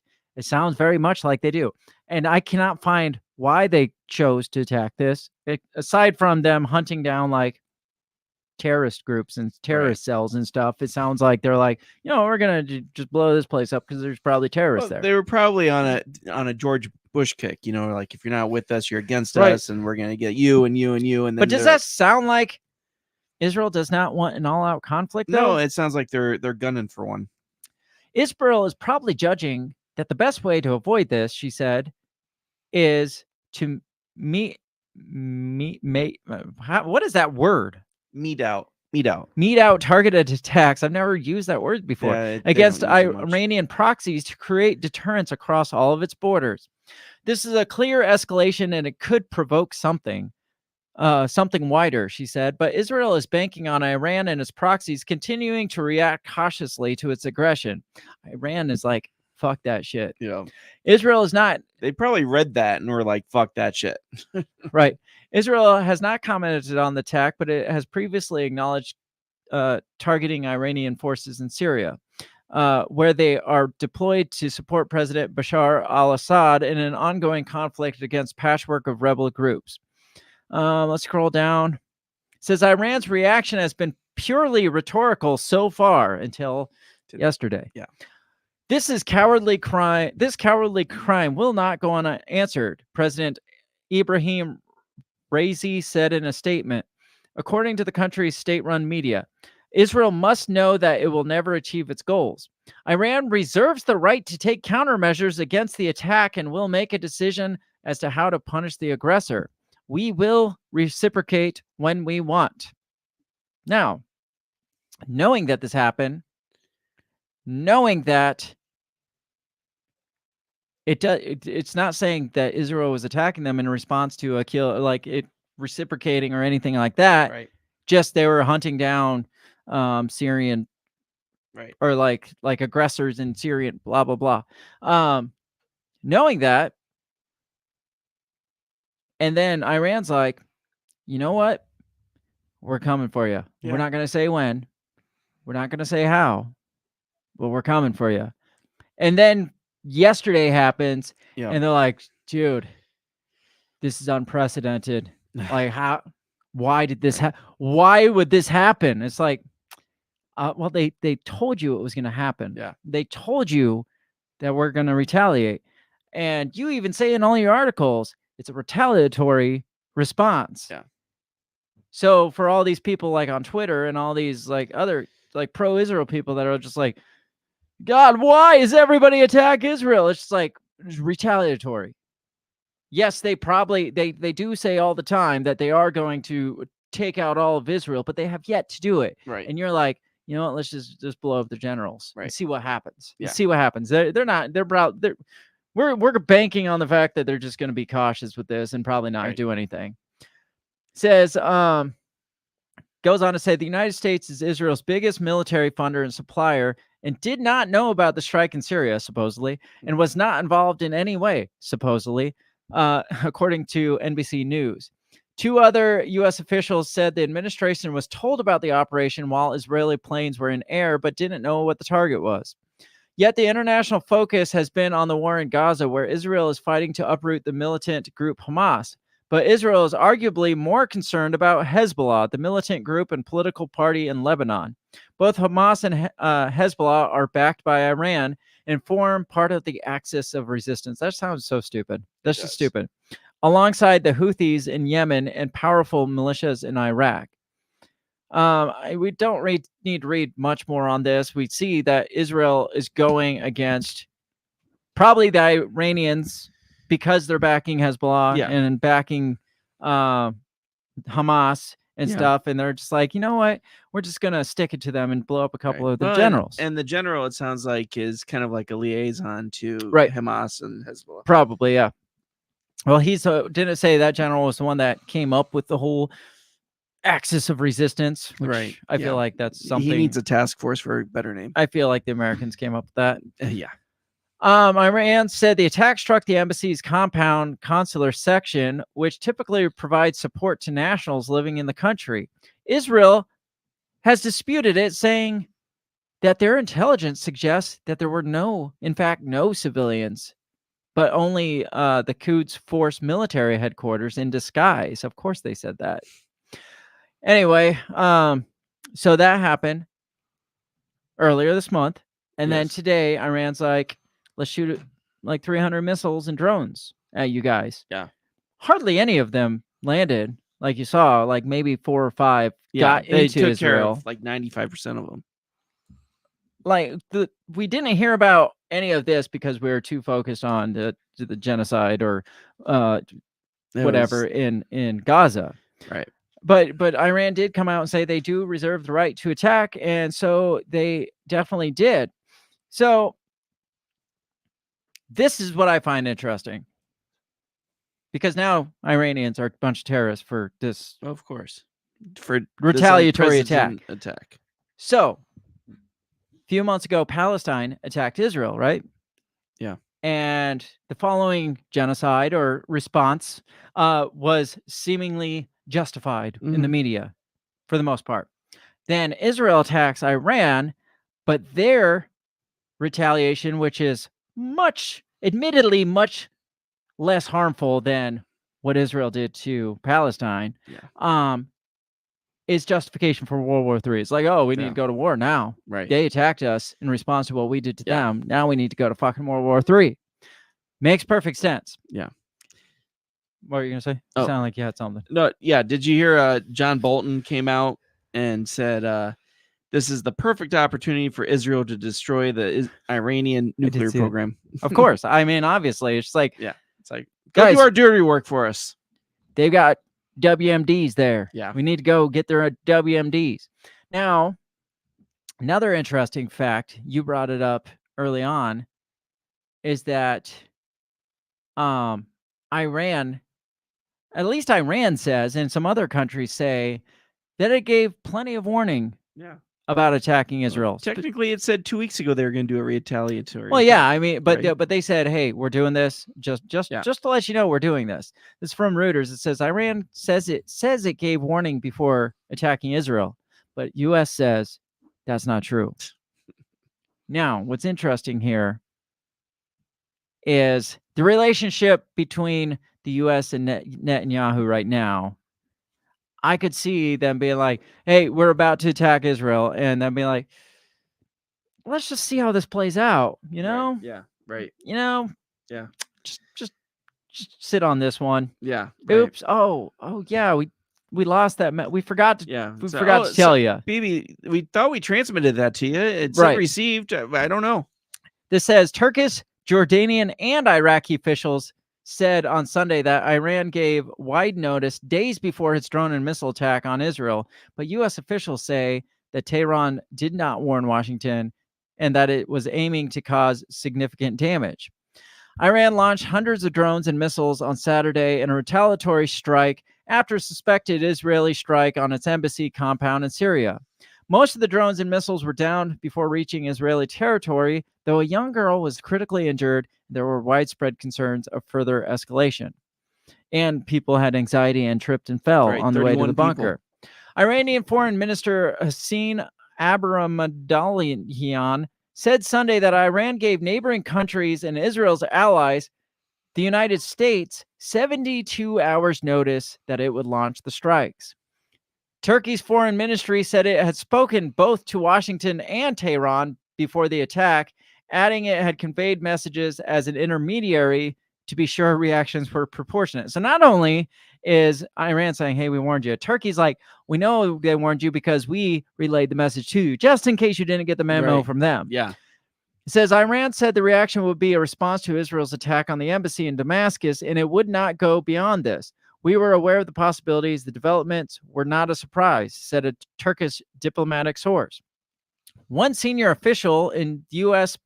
President Joe Biden's administration denied Amir Abdullahian's statement, saying Washington did not have contact with Iran through Swiss intermediaries, they did have contact with Iran through Swiss intermediaries, but did not get notice 72 hours in advance. It was 71 and a half. They basically said, nuh-uh. Yeah. That's absolutely not true, the official said. They did not give us a notification, nor did they give us any sense these will be targets, so evacuate them.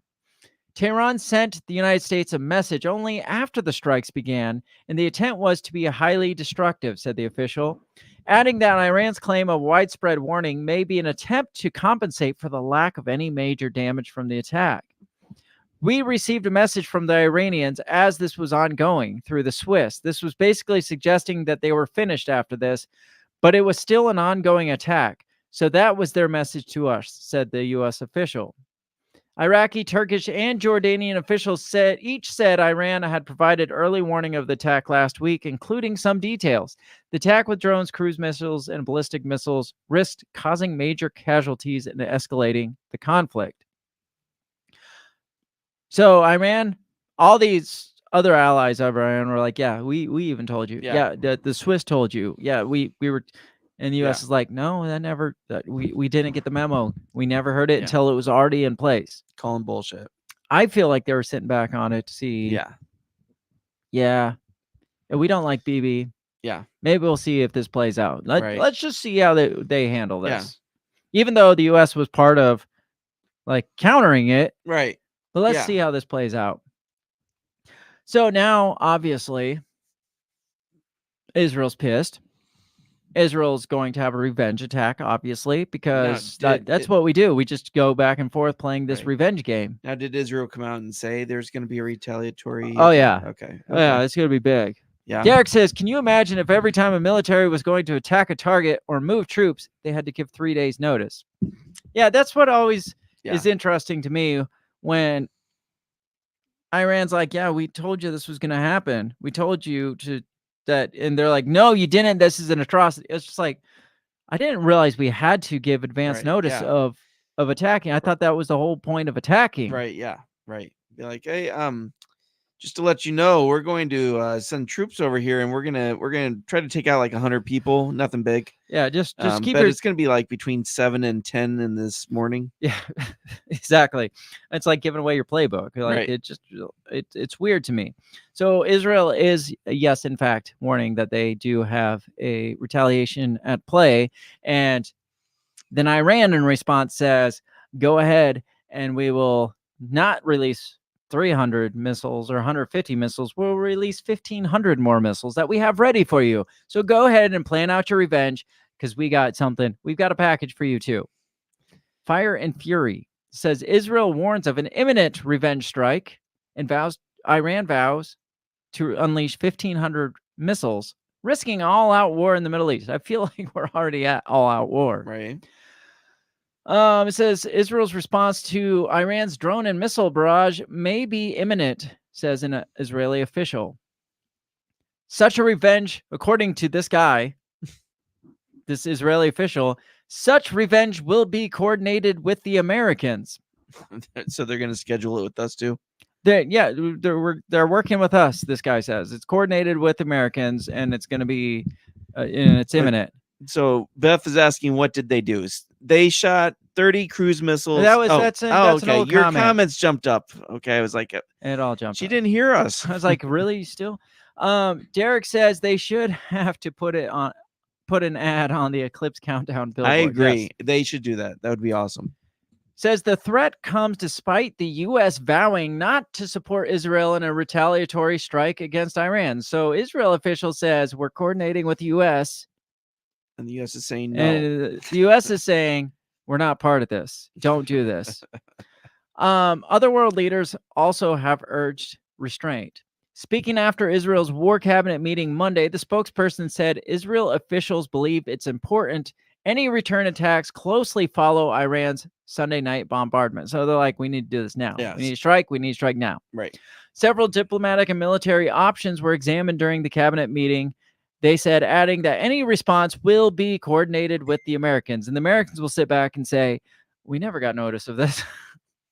It comes as Iran today vowed to launch 10 times the amount of missiles in a fresh strike against Israel if they unleash a retaliatory hit on, what are you doing? My On microphone fell Tehran. out. The new threat could see 1,460 missiles hurled at the U.S., or not at the U.S., at Israel, as world leaders hold their breath to see if uncontrollable war breaks out in the Middle East. Iran's Supreme National Security Council vowed to retaliate if Israel launches a counterstrike. So if you retaliate, we're going to retaliate. But if we retaliate, you're going to retaliate.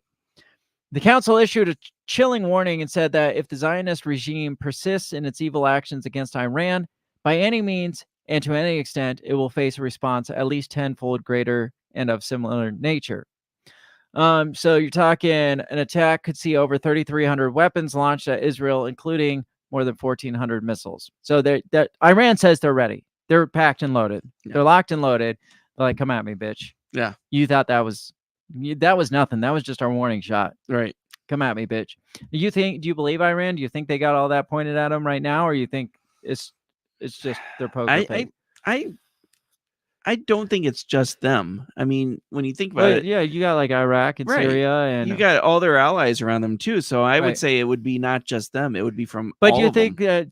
that would get to that if Israel launches any strike? Do you think they're just like hit the switch, throw all the weapons at I them do. from all sides, yeah. or do you think they're just blowing steam off?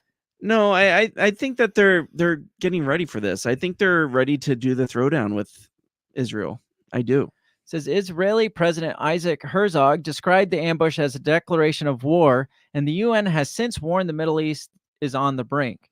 Herzog says this. So this is Israel's president. Okay. It's time the world faces this empire of evil in Tehran, as Western leaders fear an all-out war across the region sparks for call of restraint. U.S. President Joe Biden is said to fear a catastrophic escalation. Joe Biden can't say catastrophic I know. escalation. He would be like, sounds bad. If Israel decides to hit back after the unprecedented aerial attack. The IDF has approved plans for an offensive against Iran, and Netanyahu's war cabinet met for the second time today to deliberate. Government spokesperson David Mencer said afterwards the country retains all its options. He said, we reserve the right to do everything in our power, and we will do everything in our power to defend this country. That sounds like what Iran said a month ago. Right. Leaders from the G7, including the UK and US, held emergency crunch talks on Sunday to discuss possibility of Israeli retaliation. They warned that Iran had provoked an uncontrollable regional escalation, which must be avoided. Now, why is it that Iran provoked this when this was retaliating against Israel's provocation? Israel never starts it. Of course not. The 7 heads of state also said their countries are ready to take further measures in thwarting more possible Iranian ambushes. Biden, Israel's primary supporter throughout its war with Hamas, spoke with Netanyahu on Saturday night, laying down the law for U.S. support. Do you feel like Biden laid down the law? No, I think Biden ate ice cream and shook his head. 3 senior White House officials told NBC that he expressed fear America was being pulled directly into the Middle East chaos. No. Now, the Middle East was provoking, or the U.S. was provoking this Middle East chaos from day one when they're like, come at them, and we'll hit you with all of it. Well, Right. Iran came at them. I feel like we're liars if we say, but we're not going to support you. Right. Why do you think it is that right now the U.S. is like, we're not going to support you? There's a lot of pressure, and it's an election year. I was gonna say, maybe it's not close enough to the election yet. Maybe this is a war that was supposed to kick off at the election time, and it's too far in advance for this. This war could be long over before the election ever happens, or it could go really bad, and Biden could have another Afghanistan on his hands right before the election.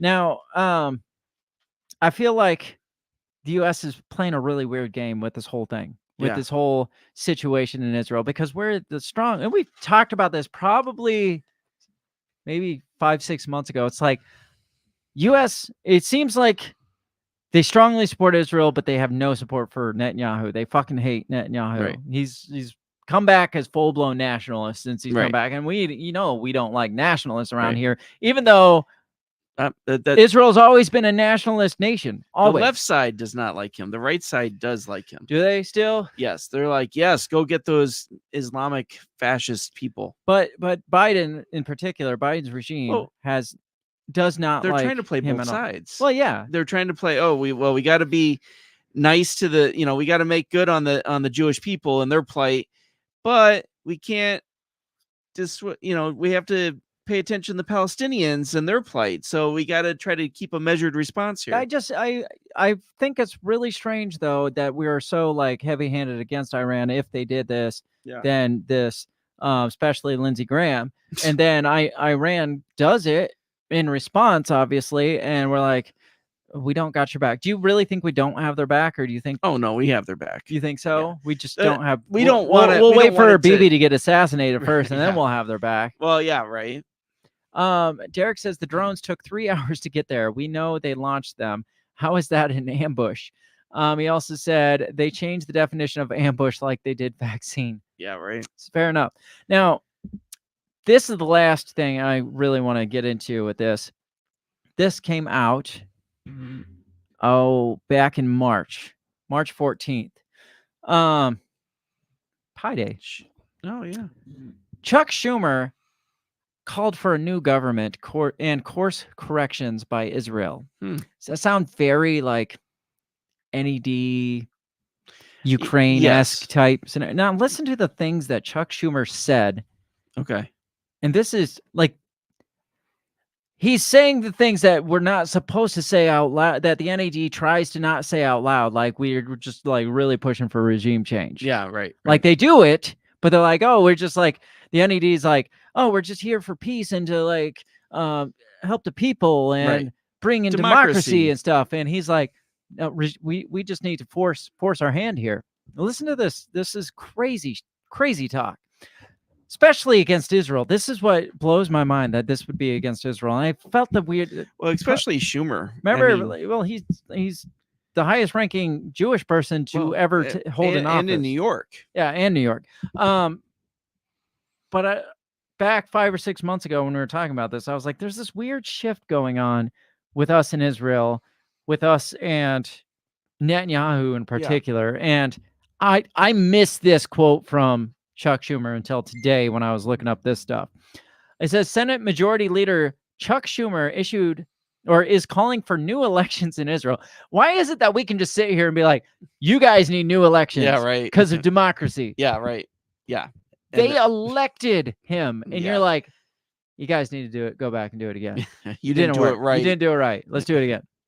Like how it's no wonder so many countries fucking hate us. Right. When we sit there, it's like, yeah, I'm calling for new elections in a country that's not my own country. Right. Yeah. It says he described Prime Minister Benjamin Netanyahu's government as an obstacle to peace amid his country's ongoing war in Gaza. How ironic is it for the U.S. to call anybody's government an obstacle of peace? It says Schumer, the highest-ranking Jewish official in U.S. history, urged Israel to do better, citing the estimated tens of thousands of Palestinian civilian casualties caused by the Netanyahu government's military offensive aimed at neutralizing the terrorist group Hamas. The New York Democrat said Israel must make significant course corrections as the conflict nears the half-year mark. The Netanyahu coalition no longer fits the need of Israel after October 7th, Schumer said in floor remarks. The world has changed radically since then. October 7th. The world has changed radically since It not really. October It 7th. hasn't changed at all. How has the fucking world changed? It hasn't I changed mean, at there all. is a lot less Palestinians in the world. I will Yeah, give him right. that. Yeah. It says the world has changed radically since then, and the Israeli people are being stifled right now by a governing vision that is stuck in the past. Schumer said if the Netanyahu government remains in power, you ready for this? You got to wake up. You're falling asleep. Schumer says if the Netanyahu government remains in power, the U.S. would need to play a more active role in shaping Israeli policy by using our leverage to change the present course. No, he didn't. He fucking said that. And President Joe Biden's administration should ensure U.S. assistance to Israel is aligned with our broader goal of achieving long-term peace and stability. He could leave the peace and stability, just aligned with achieving our goals. Right. Like we need to shift, we need to pressure and play a more active role in shaping your policy to achieve our goals, is literally what he just said out in the open. Minority Leader Mitch McConnell was quick to blast Schumer's unprecedented. They use the word unprecedented way too freaking much. His unprecedented criticism of Netanyahu. So this is McConnell, which Turtle Man is still kicking it apparently. It's grotesque and hypocritical for Americans who hyperventilate about foreign interference in our own democracy to call for the removal of a democratically elected leader of Israel. Make no mistake, the Democratic Party doesn't have an anti-Bibi problem. It has an anti-Israel problem. So now he's calling this the most senior Jewish official in the United States an anti-Semite. Yeah, right. He wasn't alone. House Republican leaders read an impromptu press statement while in West Virginia for their annual retreat. They have an annual retreat? They have monthly retreats. To blast Schumer for weighing in on the future of Israeli government. Speaker Mike Johnson told reporters that Schumer's comments were not only highly inappropriate, it's just plain wrong for an American leader to play such a divisive role in Israeli politics. We're too busy playing roles in everybody else's politics. Leave Israel's out of this.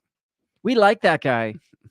While our closest ally in the region is in an existential battle. Existential. So, what is going on between the U.S.? Like, we're in like this weird, like, mommy daddy relationship. Like, we still love you. Right. But we just can't be like we don't condone your actions. We need to stay in separate houses for a little while. We need to reflect on I need to reflect on myself, on being more of me, like what I want. But it doesn't mean we don't love you still. I don't love you. It's not you, it's me. Yeah. If you need anything, if you need any money or anything, just let me know. I don't know. It's because the Democratic Party is in this weird place where they have to be pro-Palestinian. Yeah, they have to be pro-Palestinian, but they can't ignore their strong Jewish brothers, right? In Israel, yeah. In Israel. So they got to try to blame- play both sides. Let's just blame Netanyahu. Yeah, for all of and it. that's exactly it. Well, yeah, it's like, hate the sin, love the sinner. We love Israel, we hate Bibi. Yes. Now, I feel like maybe there's some weird thing going on where maybe they did sit back and let this happen after 72 hours, hoping one might take out Bibi in the process. Or maybe let's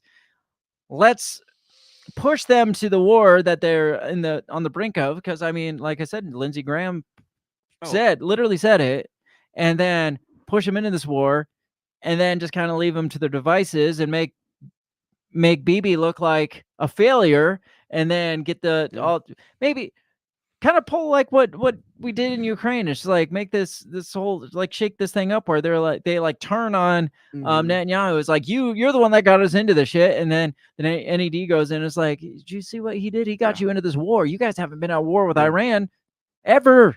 Yes, they keep talking about it, but this guy's the one that drug you in. They like pull the Donald Trump card on him. Right. And then they'll be like, but we got this other guy that we can run, and he's looking great. For peace. This guy is great. Yeah. And his name is Chuck Schumer. Yeah.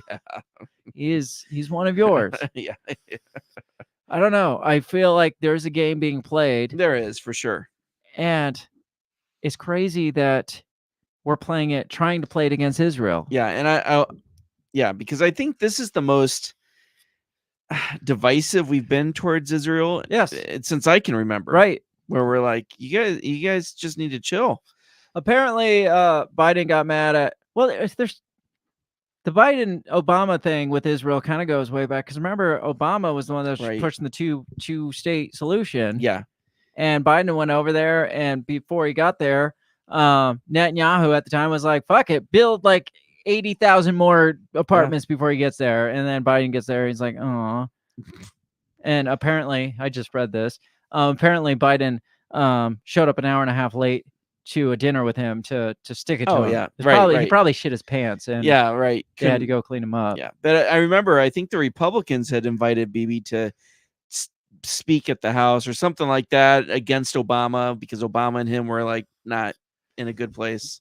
Beto's here. What's up, Beto? Beto says Biden's rejection of backing an Israeli strike on Iran is meant to stoke the MAGA right's pro-war stance and anger towards him, potentially deepening political division amid escalating tension in the Middle East if Trump gets in. I feel like they're probably trying to push this war, but hold off till Trump gets in and then blame it on Trump. Right. That's what they really want. Derek says, fun fact, Netanyahu has a higher approval rating among Israelis than Biden does among Americans. So we should definitely push Netanyahu out because he's making Biden look bad, obviously. Yeah. So I know there's been like some tension between Netanyahu and Biden. Biden's like, you better not do it. Stop killing those. And he's like, we'll send you more bombs. But stop killing those Palestinians. But keep doing it. Yes. I don't know. There's this weird... We're in this weird dichotomy. It is. Really weird relationship right now. And no matter what happens, the United States isn't going to take any responsibility. It's going to be all on Bibi. Yeah, they're sitting there like massaging their shoulders, like, you got this, man, you got this. And it's kind of like when Iraq was like, hey, we're going to attack them. And we're like, yeah, go for it. We don't care. Right. And then they attack. It's like, that was stupid. How dare you? We're gonna come to war with you now. Do we go to war against like how does that work? We're pro-Israel, but we're going to go to war against Netanyahu. We specifically declare war on Netanyahu himself. I could see it being one of those things where they just kind of be like, yeah, we got your back. You go into this, and then they go into this, and then America's like, yeah, but we can't get involved. And then a CIA agent goes in and like takes out Netanyahu, and then they're like, you guys need to, you just killed a leader. Now they have free. Now they just won on two fronts. They got Netanyahu out of the way, and they have all the reasons to now attack Iran, like they wanted to. They've always wanted to. So they just killed two birds with one stone. Yeah, so, I can see that coming. I don't know. I feel like we're playing a really dangerous game by kind of cold shouldering Israel. Well, and I don't think, and I can see Bibi just really pushing the stakes just to force our hand. I mean, the movies are going to get really bad if we piss off Israel. Bibi could just be like, you know what? I'm just going to nuke them. Fuck it. Bibi's going to like pull all the directors out of Hollywood.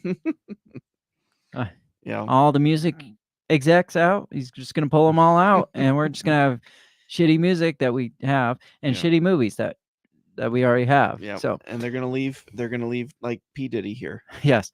I don't know. What are your final thoughts on all this? We got to get out of here. I mean, it's just going to be a bigger mess, and it really concerns me that we did not hear about that attack against the Iranians until we see retaliatory attack. And a lot of people overlook the fact that it's a retaliatory. That they just blindly ignore this, and they post things that's just like, you attack me first, and it's payback. It's like. Every news article at least puts retaliatory attack, but very few of them want to specify or at least wait like 80 paragraphs down to put, they said this was in response to that one attack on Israel. But nobody gets that far. Right, exactly. Yeah. And they don't even probably know what the word retaliatory means. And nobody who's talking about how shocked they are with this is that the fact about, they kind of did it to themselves. But you can't say that. No, I know. They didn't have it coming for them. Yeah, it's a mess. Do you think it's just going to be lobbing like attack, a bigger response until it's? Do you think this leads to the big one? Is this the big one?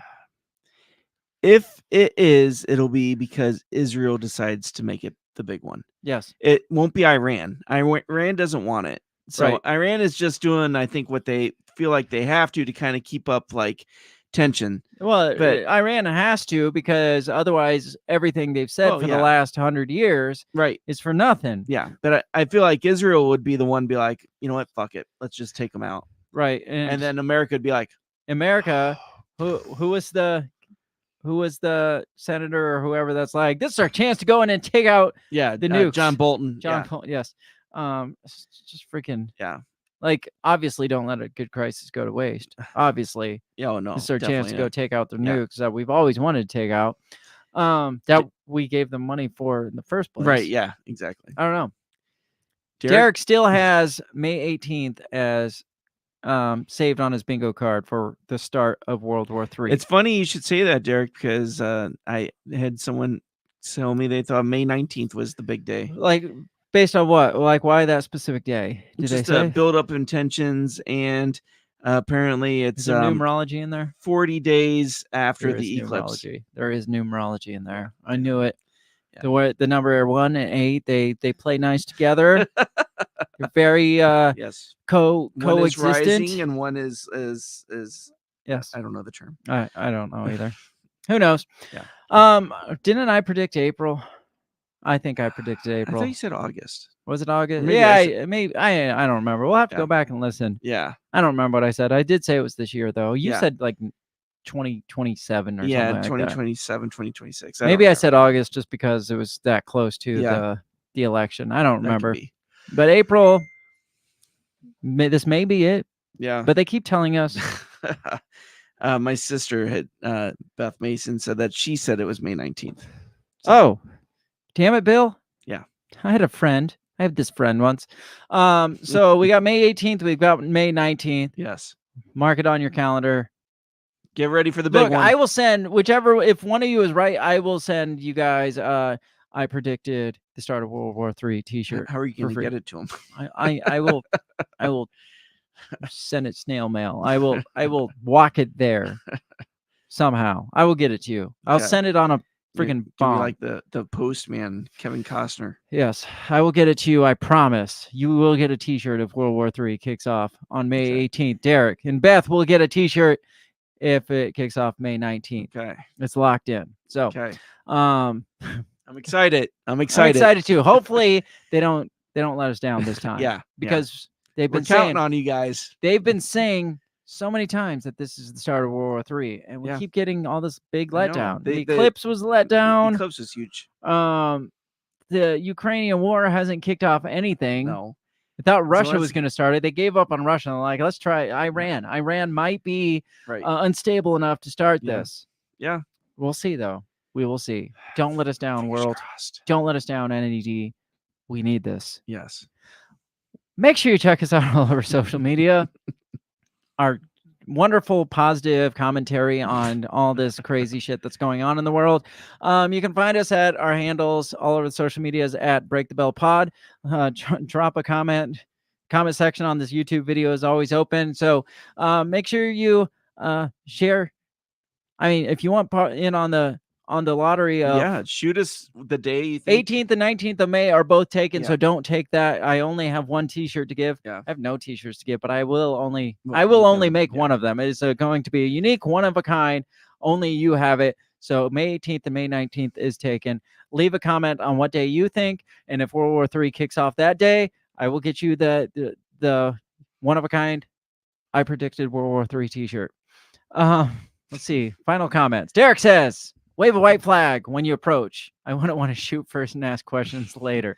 All right. I will wave the T-shirt. It will be my white flag. It will be a white T-shirt, obviously. Anyways, that's all I got. You got anything else? Final thoughts on the bridge? I think that we'll never know what really happened. I definitely think that it was it was a hack job. You think so? Final thoughts on Israel, Iran. It's going to get a lot worse, and it's going to be because Israel's going to push it to the limit. And are we going to back Israel? Are we going to fund Israel if they do it? I don't think so. We will fund Israel. I mean, secretly, We'll not see. on purpose. You know, Not on purpose. We will fund Israel, but not baby. yes. Somehow. somehow. and Bibi will get assassinated. They- That's they will my give- prediction. Is Bibi gets assassinated. Hands that would down, be he gets interesting. I assassinated could see that. by a CIA agent or a what's their CIA over there? Mossad. Yeah, a Mossad agent or something. I don't know. He gets assassinated, and then we throw it on Iran, and China gets drug into it because they blew up our bridge, Yeah. and then Russia obviously gets Russia, pulled into and it, Of course, Zelensky's there, and everybody. Yep, Yeah, everybody pile on. it's gonna be huge. Yep. That's all I got. Make sure you check us out. Like I said, like, share, subscribe. Be back here next Monday night so we can continue this fun fest that we have going on and talk shit about the end of the world. Yeah. Have a great rest of your week. We will catch you next time. Peace. Goodbye. The Break the Bell podcast is brought to you by you. So pat yourself on the back because without you, we would be talking to ourselves. A special thanks to our Patreon members, Justin Zielinski, Remzo Martinez, Stephanie Parker, and T.O. Jacobson. A shout out to our sponsors, Run Your Mouth Coffee, the On the Run podcast, and Goulash Media. If you'd like to help support us, visit patreon.com/breakthebell or buy our garbage at breakthebell.bigcartel.com. Get back here next week and let us continue to invade your ear holes. And as always, never stop talking.